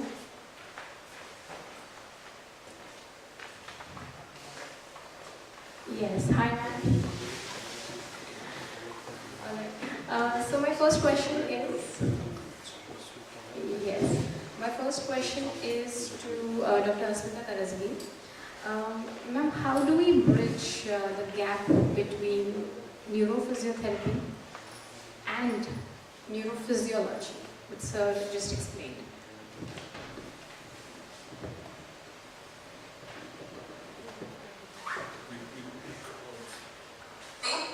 You can hear us? We can Yeah, and we decide for providing this opportunity. I think we all are together because we are interested in improving function, and I think you all are pretty excited about spinal excitability. That's why I think we all are interacting right now. Basically, as physical therapists, I think the lecture was superb, sir, and it just reminded me of my post-graduation days, where we used to try and figure out how, this various experiments in neurophysiology, like tonic vibration reflexes, and how it is affecting the movement. So basically, there is this westwards movement. As physical therapists, the main purpose is to enable individuals to move optimally and function as effectively as possible. And if the question is the bridge, I think neurophysiology has been at the crux of physical therapy education. Right from MedTech of resting between potential, action potential generation, influencing of cellular pathways or motor neurons, changes in supraspinal influence in pathologies, and plasticity after rehabilitation. That is the neural reorganization. I think it was very important for us to understand neurophysiology for assessment, including electrodiagnosis like neuroconduction studies, EMG, as well as various treatment approaches in physical therapy. Even in biotherapy, where we think about a mechanical stimulus, but it is very crucial to understand pain physiology. It's very crucial to understand pressure of food. Physiology is always varied, and it just makes us understand movement in a better way. As knowledge of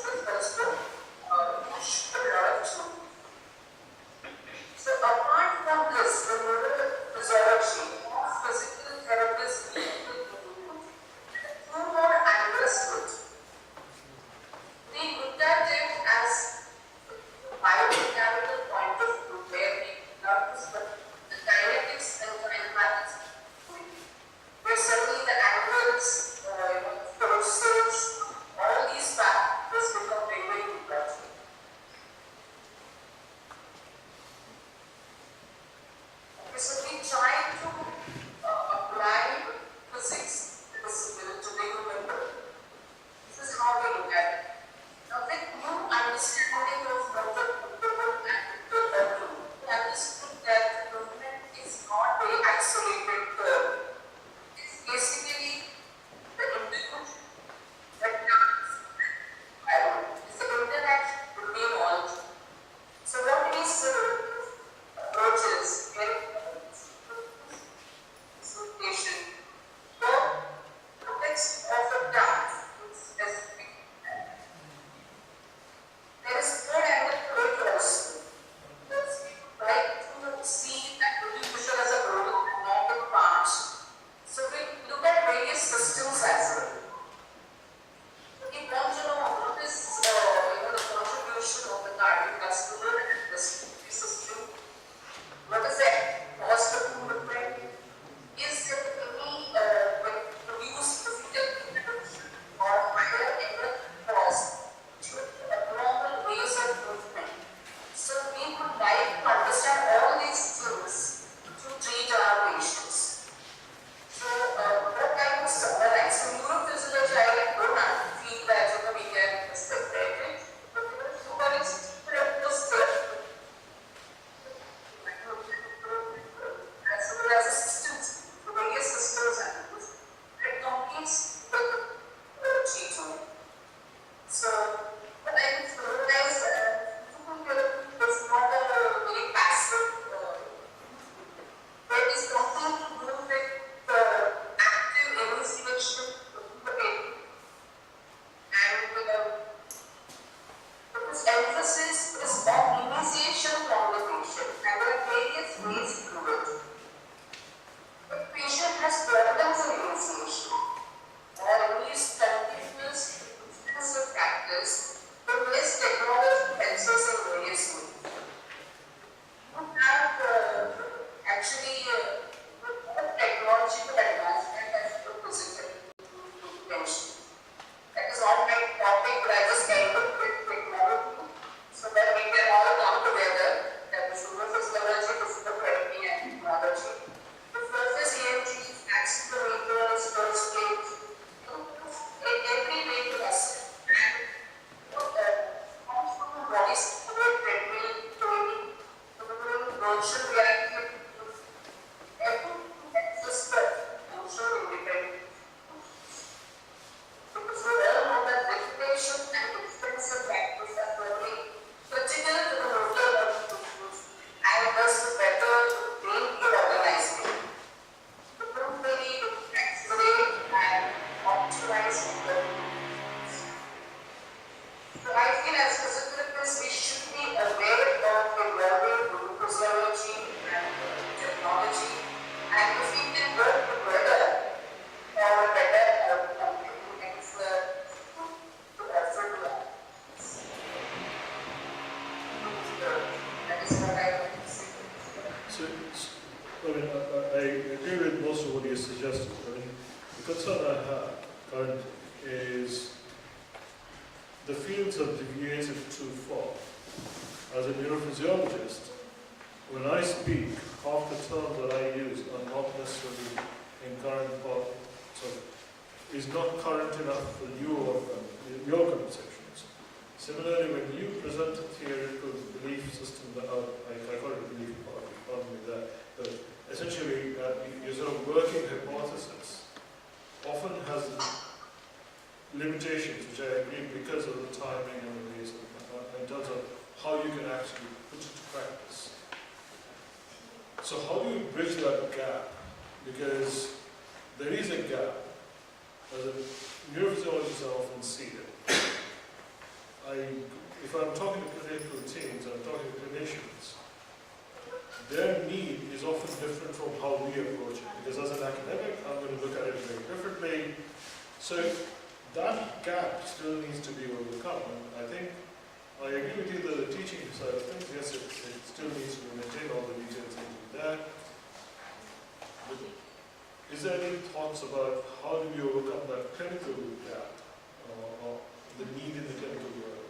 Can we bring in the technology sector a bit more involved into it to reduce your work time, but also give us that neurophysiological sort of quantitative measurement? Because currently all your systems are still very much relying on qualitative assessment systems.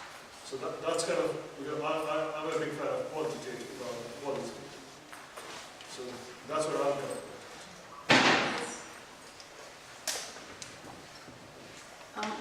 Dr. Amrita, do you have any question for us? I think, sir, the better communication is only, and more collaborative research, because even we struggle to understand neurophysiological experiments, and there are a lot of theoretical assumptions when we were treating, because we cannot see what is happening to the supraspinal drive. Maybe we can incorporate more countermeasures which tell us, yes, sir. I think Dr. Vakarnathi, you want to say, add something to it? So now your voice is very low actually, we are not able to hear you. Yes, that's the query is unclear. Okay.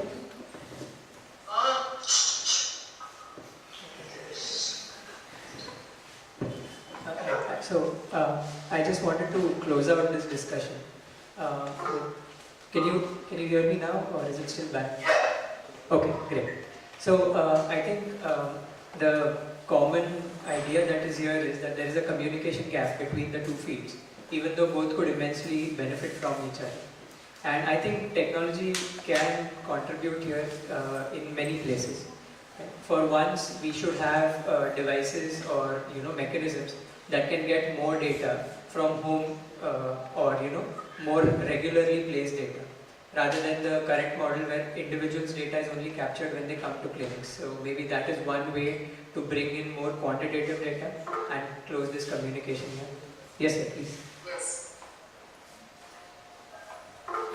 Yeah, can I? Yes, please. Thank you for inviting me. Thank you. I'm very happy to meet Dr. Samit. And I'm excited to be in this panel with respect to the points even put up by Sir, even Sumaya and Aspita ma'am. When I feel Aspita ma'am, we in India as a physiotherapist, we are actually just a user. We are not the active contributor. That's one of the important thing I see. We believe in evidence-based practice to do a practice, but we don't actually do a lot of researches going in depth and see the gap and what we can actually contribute. So even that was my question to Dr. Samit with respect to this, like if a physiotherapist knows how he can contribute to rehabilitation technology, it can actually bridge the gap precisely. So what do you think that what can be the capacities, competencies the physio should have to bridge this gap? What I see as a physiotherapist who is inculcated deep into this technology for last 15 years, I feel the physiotherapist needs to be one of the active contributors into that, not just a passive user. What is your thought on that? So, quite simply, I would say we need to be more involved in research, to collaborate and discuss that, how we can do that.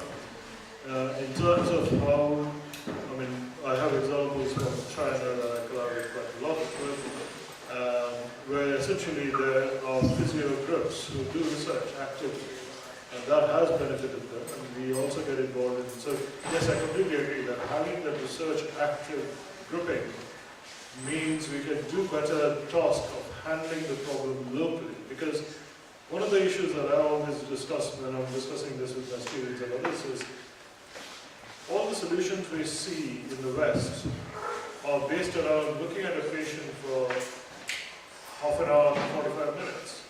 You guys look at probably 20 patients in that period of time. So,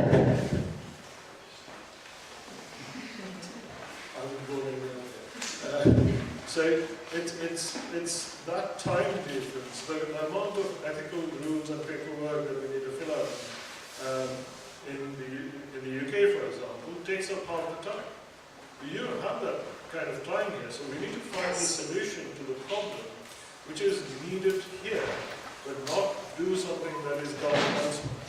And that needs active research. I completely agree. And this is where I'm thinking, this is where I feel technology gets involved, because we can use technology to help make things quantitatively valid. We can use neurophysiological understanding to use that quantitative measure, but we still need you all to tell us if we got it right. And I think that interaction is what is the missing bit currently. And having a research team means it makes it easier for us to achieve. Yes. So, yes, I completely agree. We need that. ASAP. Yes, when we started with research with accelerometers and the surface EMG, we struggled a lot. But that doesn't mean that we stopped. I mean, there was a lot of learning happening with how to just interpret data, because there is passive data, and how to utilize it, and how to filter it. I feel like even if we see the examples from the West, India is having a lot of capacity for generating a lot of data. We are having the researchers, but when we go out, we do the things. We are not doing the things when we are in the group. So, No, sir, I'm talking about learning.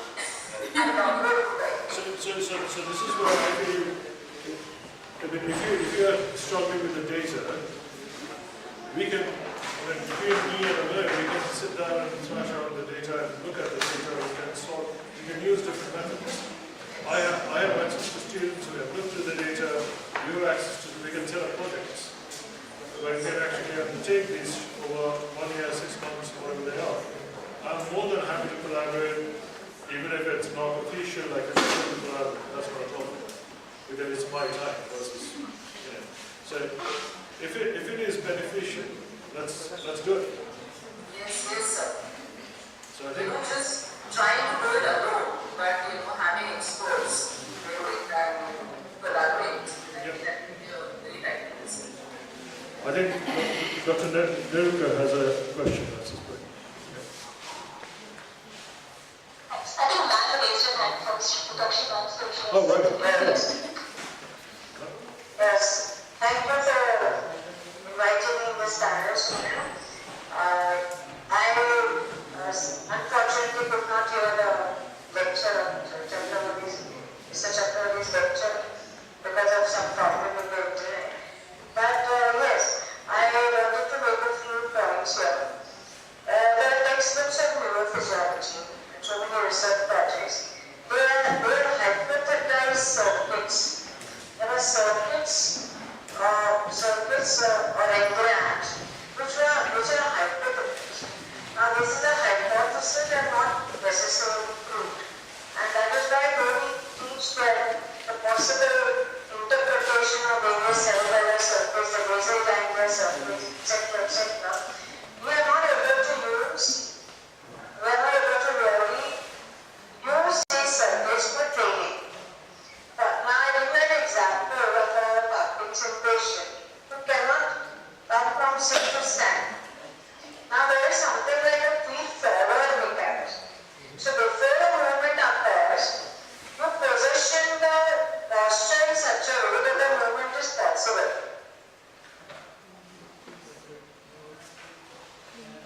So we do that.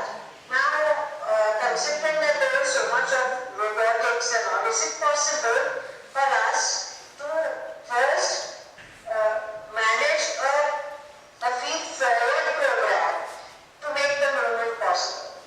Now, there are feed-forward circuits and feedback circuits. So when I am trying to get up from a sitting position to a standing position, the placement of my foot below the knee or under the knee, or bending from the hips, to change my center of gravity, and then to stand. So the actual trajectory from sit to stand is always conceptualized in a feed-forward manner and then an actual movement. So is it possible through the use of robots or whatever, is it possible for us to inculcate feed-forward mechanisms? Because then when a feed-forward mechanism is correct, the movement becomes very easy. So in short, yes. Long of it is probably it's difficult because as Dr. Napi said, we need empirical evidence, and that's a critical problem. But one of the things that we are exploring is looking at patients. So I'm coming from it from a animal study point of view kind of thing, where we create a lesion, we establish a loss, and then see how that affects. So if we take that same approach in patient data, we can actually start looking at empirical evidence of what is changed, what are the changes that we observe, and then you can start using the prediction sort of concepts better. So that's where our mathematical modeling work comes in. We are essentially doing and not just me, there are plenty of us in the field, where we are trying to establish some ground rules to see what's the missing thing. Because there is a lot of theoretical ideas, I agree. A lot of it is still unproven, partly because we still don't understand everything. But having a mathematical approach means we can tinker with it and look at the circuitry in different ways. But it again boils down to the variability that you observe in the field. Can we reproduce that variability? And to reproduce that, we still need those, again, it boils down to that, again, going back and doing the research. Exoskeletons, Ola probably knows it better than I do. Yes, we can implement those kind of inputs. We can predict, but there is an actuation. There are issues which are technical. We don't want to get into that. But yes, in short, it can be achieved, I think so. Oh, everything is paused. Internet is gone.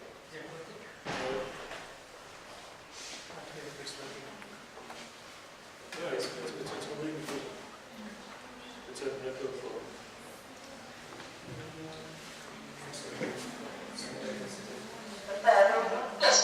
Oh, okay. You're back. So did you So did you hear what we were saying? Okay, so basically what we are saying is, yes, we can achieve what Dr. Writer was talking about. It's going to be, but again, it needs to be researched and it needs to be done carefully.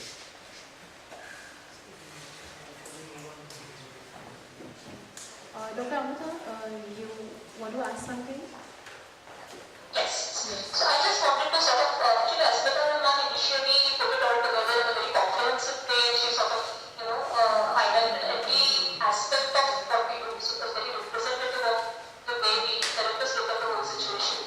So thinking of any movement, we wanted to have, three main dimensions probably. There could be more, but the three essential ones being safety, effectiveness, and energy efficiency.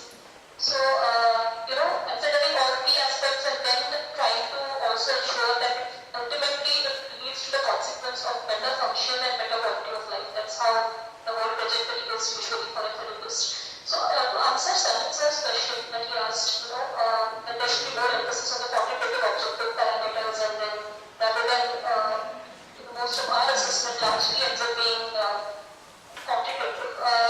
What I also feel is the difficulty that we also face is we understand that there are changes happening in the EEG levels or at the biomotion analysis, or whether it is the post-plate, the state velocity, etc.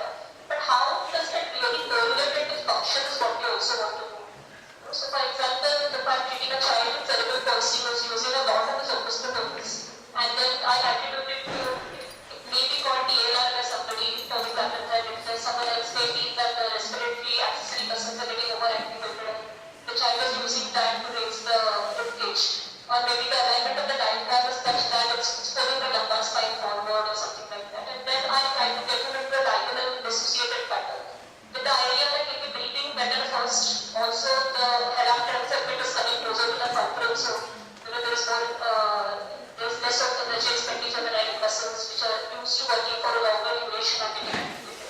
All this is my logic, based on what I read in the textbooks and what I observed in that session. But there should be something, one, to capture the change, to bring credence and credibility to my understanding. And two, I should also be able to see the longevity of this. Because if I say that the energy efficient movement is happening right now, then it should also mean that the child should be able to work for longer durations in the actual setup, whether it is at school or whether it is the process of incubation and transfers throughout the day. So, the qualitative and quantitative both should be aligned with each other very seamlessly. What I observe in my quantitative assessments, it I happen to get hold of those, then it should also be reflected in something which is function, something which is quality of life, something which is energy efficiency. So then at that, then will have to be worked on. That's so technology which helps us, get those sensitive, very, very sensitive measures should also lead us to understanding the greater picture, which sometimes will have to be worked on. So, a very short answer would be that I'm not suggesting that we remove the clinical teams and just have technology doing it. Because quantitative, I completely agree with you, quantitative on its own is not a solution.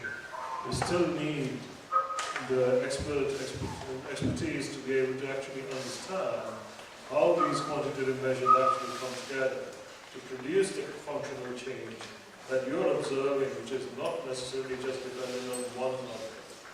When we're doing a quantitative measurement, we're often measuring one thing at a time. But the change that you observe is a sum effect of all of it.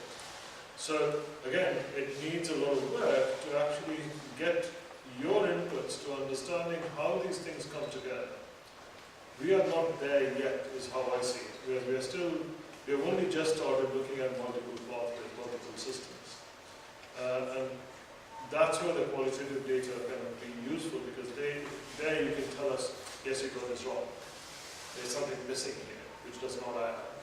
And that conversation needs to begin, is where I feel we are at this point. So, I would like to summarize and first of all thank all the panelists for joining, and I wish this is one of the first to many more, and bottom line, we need to collaborate ASAP. Yes? Yes. So, thank you everyone.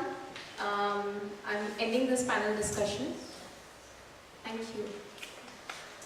Thank you.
I'd like to thank the speakers and all the panelists. That was a very insightful discussion. And as we've all noticed, the recurring theme throughout the talk, throughout the discussion has been that of technology. So in order to better understand how technology can be integrated with rehabilitation, we will now be having a talk by Mr. Amir Desai, who is the founder of Lifespark. And it will be about freezing of gait in Parkinson's, which is a complex phenomenon, and how technology can be used to help.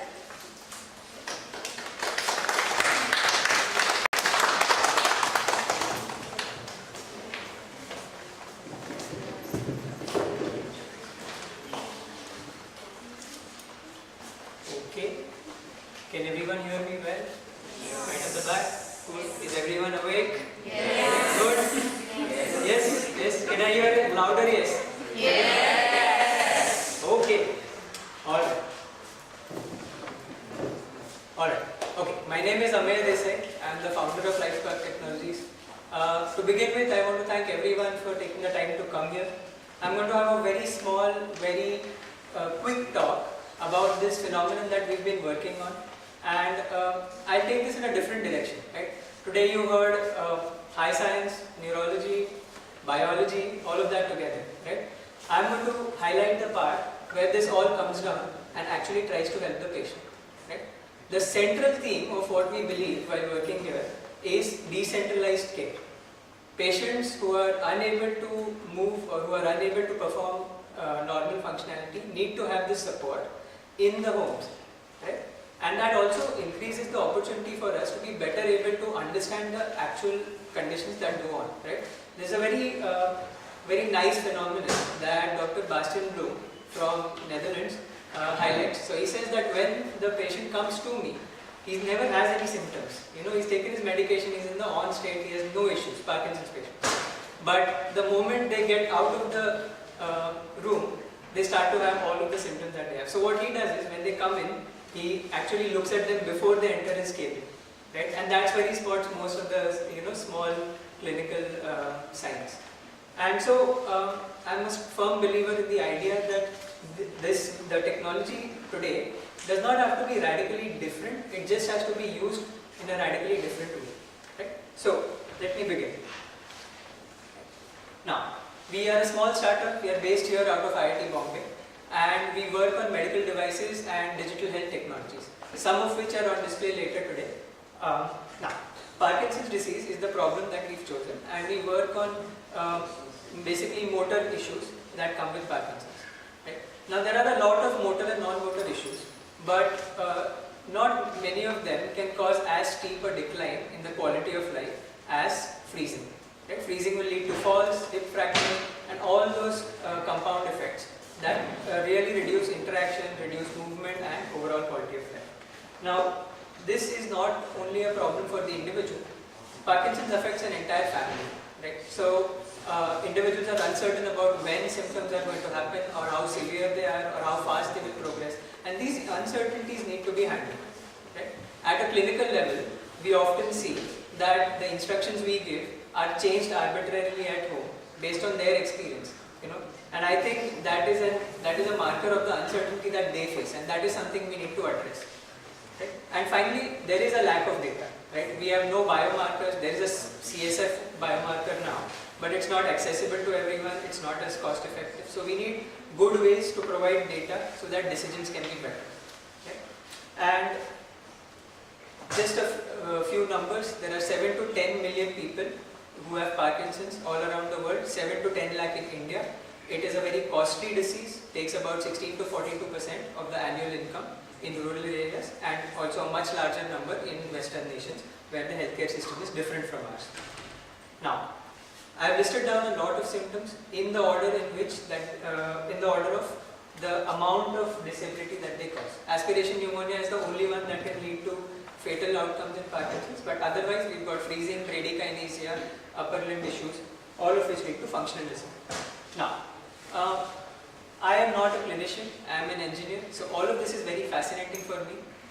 If this is very run-of-the-mill for you, you can tell me, but let me just show you why freezing is so complex. Right? Parkinson's itself is complex, but yeah.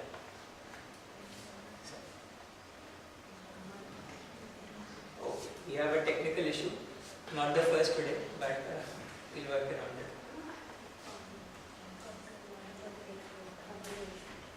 Can I play it here? Nope. Please bear with me, we'll refresh.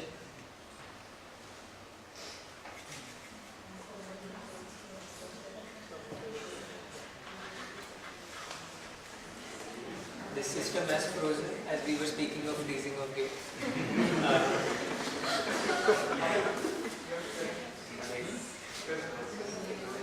Is that right?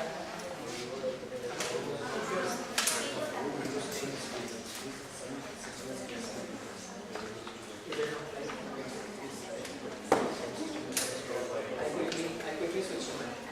There's a Microsoft outage and my machine that so all the IT companies are stuck. It's okay. I'm good.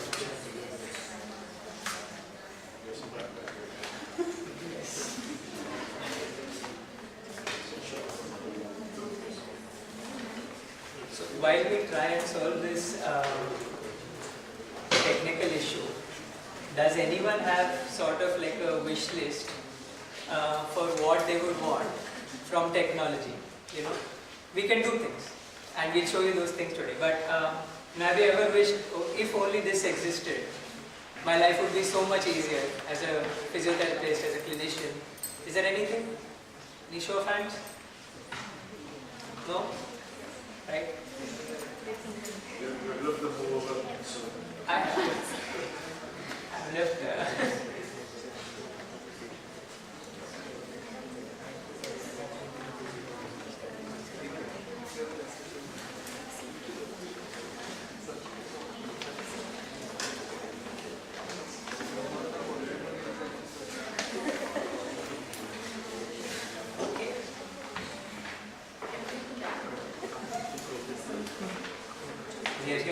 Alright. So, this is standard freezing of gait that you've seen. Right? Individual gets stuck near the end of the carpet. So, there are certain things. Floor transitions will be an issue. Turns will be an issue. Sometimes open space freezing is also an issue. Right? And he is mild to moderate. Right? He's maintained his balance. So he will stop. He is less likely to fall. But still, during the turns, there is still a chance. Right? And it's these falls which are a real problem. Now, we know about things like sensory cueing. You could have regular rhythmic lines on the floor, you could have an auditory stimulus, and all of these will help the patient, right? So, we have, okay, so visual cueing, same individual, right? But notice the carpet this time, he's going to clear it with no issues whatsoever. So that's visual cueing, okay? Regular rhythmic lines on the floor. Similarly, I think auditory cueing, right? And this time, the turns will be very nice as well, because there is some sort of anticipatory adjustment, right? So good, these things are great, right? Solution found. Or is it? Now this is the same guy, we published this. Right? Another individual, okay, they've put lines on the floor in front of him. He also has freezing of gait, but it's not working. Any guesses why? Yes, please. but you're going to show the days of it, isn't it? Yes. So he's seen this before, right? That's a little bit of cheating, but okay.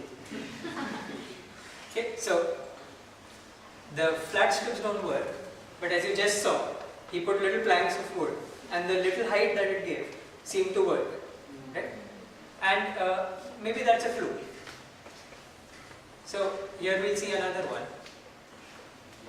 Okay. Now, same individual, right? So when a plank is in front of you, there's a little bit of height, you need to lift your leg. That's one thing. But what about downstairs? So in the interest of time, I'm just going to skip this. He's going to take a really long time to get to the stairs from the door, right? That's just typical freezing. It's also a little bit about his walker, being in the way. So once he does reach the stairs, and as a non-clinician, as a layman, I would not let him near the stairs, right? I am not confident that he will not fall, and the injury could be serious. But, yeah, moment he's near the stairs, he's doing really well. Okay. And look at the turns, right? Look at that, there's going to be a 180 turn. So, no issues whatsoever, right? So, again, another little clue, how freezing can be prevented. Okay, so at the end of this, we will show you what we did with all of these little clues, but just going to summarize this a little bit. So freezing has many types. There is open space hesitation, there is freezing during turns, close to a destination you have, if you have time pressure you are freezing, and all of these little things tell us a little bit about what part or what system or what circuit or what pathway might be involved. We know basal ganglia, supplementary motor area, PPM, frontostriatal pathways, all of these are involved in some measure in these different types of freezing. And what we are now doing here, and for which we would love to have more collaborations, is we are trying to see which of these pathways is involved and how we can phenotype individuals, right? If they have an issue with their timing system, then an external rhythmic cue will be very, very helpful to them. But if not, can we use that intact system and somehow try and solve it through our therapy. Right? These are the questions we want to answer. So first we want to see, can we divide individuals into groups that can better help us plan the therapy for them. For that we'd have to know what is wrong, which system is affected, and what can be used to supplement these affected systems. Now, even with all of this, even before we phenotype, we know that any system that is affected is going to affect the descending drive. Right? And now there are two ways to do something about this. Either we can increase the descending drive, right? Pay more attention to the task, or like in the case of visual cue, you're actually paying attention to where your foot is. Right? So it does not go completely to the automatic circuit that we expect. Or we could help use this reduced spinal excitability. Right? So what we are going to do now is, we are going to try and show you what a device that we've made called Walk does. It basically uses the second part, so it helps to cope with the reduced descending drive by increasing spinal excitability. Right? Now, before we go there are certain real-world issues that we need to know about. Right? Visual cues, auditory cues, they work, they're great, but you can't use them everywhere. If it's a noisy area, auditory cues might be distracting, visual cues of course can't be everywhere. You could have laser canes, but people don't like the, that extra attention. They, "Arey, what is this person using? Let me go and ask him." Right? There are social stigma issues. And so we work around them. We also understand that this therapy needs to be at home, it needs to adjust to the person. The disease progresses, so those parameters for stimulation should also change. With all of this, we've made Walk. Walk is a wearable device. It is on display later here if you want to try it. It basically uses a type of vibration, a specific, specifically tuned form of vibration to target 1A and 1B receptors in the lower thighs. Right? And it does this because these afferent fibers are critical to improving or maybe modulating spinal excitability, and also they are they're quite involved in how gait works. Right? So we've got evidence from literature wherein stimulating the hamstring very strongly will increase the stride length. Increasing the stride length in turn reduces the chances of freezing. So all of this evidence has gone into making this. And this is a quick demo of how Walk works. So this is an individual with mild to moderate freezing. As you can see, in crossing this cluttered area, he has a lot of freezing, and similarly, in sharp turns or when he's trying to go between those chairs there, he faces some freeze. Now, the device right now is off, so we do a control trial, so this is one of those. And now when we turn the device on, you can immediately see the change in his gait when he's crossing the complicated path where he had frozen earlier. This is an acute example of how the device works. So, this was taken about 10 minutes apart with very little training. In about half individuals who respond to this, about 70 to 80% individuals respond to this therapy, but in about half of those, that acute change is visible. This happens after multiple sessions. So, this is the first session versus the 13th session. Keep an eye on the timer on top. So in the first session, he's got a lot of issues, like there's postural issues, there's gait issues. The 13th is a little bit better. But what that has done is, it has allowed him, and this is not part of the trial, but this individual insisted to do it. He's able to do things like squats voluntarily.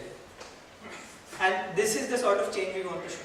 That over 13 or 15 or 16 sessions, this individual should be able to voluntarily do the activities that they want. Because that is the best form of therapy. Any self-initiated mobilization is the best form of therapy. There. So, what have we added apart from this? We realized that the feedback question is very important. Right? Oftentimes individuals, unless there's a very radical change, they don't understand that improvement is happening. Right? We need to convey this to them in some sort of quantifiable manner.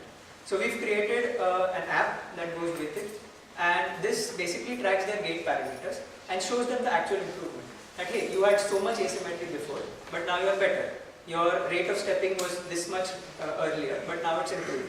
You're able to take turns, the number of freezing episodes that you had are fewer, and you're able to recover better from them. And that's the small things that really help. Even for a caregiver, they need to know if they've started a therapy, whether or not it is working 3 weeks down the line, 6 weeks down the line. And I think this helps improve that communication. And the second thing is adherence. People will not stick to a therapy unless they see it working immediately. And so what we've done is we've added small little games like this football game here. They just have to stand there and lift their legs up every time they get a stimulation. This is single leg stance. We know it helps in certain individuals, and this is a good way to get them to do it. And also, if that score keeps increasing, there's many things you can do with it. So we believe that a gamified platform for a lot of these activities will be very helpful, right? Especially at home. You can add a lot of things here. Have multiplayers, have the caregiver or spouse engage in it with them.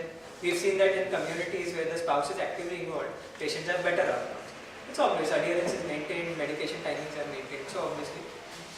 So, small things that really help. And this is an example of an individual sort of, using one of the games. So, yeah, it's just about it. He lifts his leg, the character also lifts their legs, and he maybe fails once or twice in the beginning, but then the third time he gets the timing right and he's able to kick the ball, right? And as long as we can show improvement in every session, or at least show that something is improving, patients will adhere to it, right? That is important to communicate, and that's what we do. Right. Now, coming up, what we've done is many of the common things that you measure, your birth balance test, other tests that you use as scales, we incorporate them into this digital system so that even when patients are not at your clinic, you can get these readings and you can know whether they are in the safe zone or they are outside the safe zone. Right? Many times what happens is they are okay when they leave the clinic. 3 months down the line, things have changed, but they don't know to come back to you. Right? And we want to ensure that community. It's nothing, right? It's very simple. Some data comes to them, and then if you see that there is a problem, then you ask them to come in and get it sorted. Right? They visit the neurologist every 3 months. They can visit you every 3-4 months and just make sure things are okay. If there's a tweak that's necessary, if maybe upper limb tone needs changing, then that happens. So we want to make sure that this communication is proper, so that they know when it is necessary to go and start something new or to go and modify something new. Okay? That's the entire vision. Care happens at home. Whenever they need to visit the clinic, they visit the clinic. The people dropping out of that system is something that causes more injuries, and we need to reduce that. So that's the aim here. Very well. So we have a marker, a digital marker that tracks symptomatic health, and that sort of enables individuals to know whether they're maintaining or getting worse, and if they are getting worse, then what to do about it. And again, we address the entire family, so caregivers get the report, they're able to understand what is going on. It's a far from perfect system, but we are getting there. As we get more data, we'll be much, much better. Now, these are the individuals who worked with us, who supported us. SINE has been kind enough to give us this space. And we work with Nimans and Fortis Hospitals to run our trials. And I think after today, I'm hoping to add a lot more names to this slide. Now, finally, key takeaways. We need decentralized care, there needs to be better communication, and technology can facilitate all of this. Right? We need better data and we need more collaboration. Again, here wearable technology being on the person, measuring parameters and giving just the right data to the individuals who need to analyze it and make informed choices is sort of our key thing. Okay. Now to that end, we've set up a few stalls for you here, and I'm just going to leave you with these little dreams that we have, and we'd love your feedback on these. So over here we've got an AI computer vision based system that will measure neurological parameters. You know how for ataxia, for example, you do the rapid finger tapping test, or you do the tandem walking test, or other tests like this. Imagine if this can go into a smartphone and be done at home, and you could monitor someone's progress like that over a long time. So that's boot number 1. And boot 2, bimanual training is a big thing for stroke these days.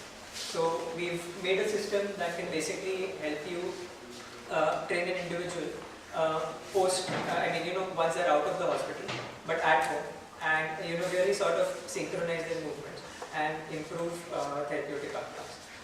Boot 3 is the games that we have with work. We've got multiple forms of exercise that we can achieve with the same system. So these are mostly lower limb because that's what we're focused on right now. So there'll be single leg stands, there'll be hip extension, flexion, knee flexion extension, things that help improve spinal excitability according to literature. And on boot 4, we've got more of the same ecosystem.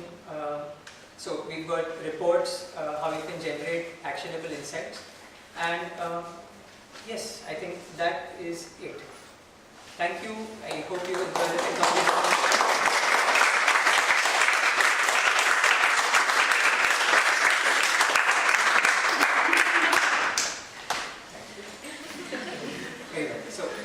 There's tea and snacks at the back. Tech demos are here, and if you need anything from any of us, please feel free to ask any of the individuals in white and green. Right? Thank you for taking the time. It was lovely having you here today. Have a good day.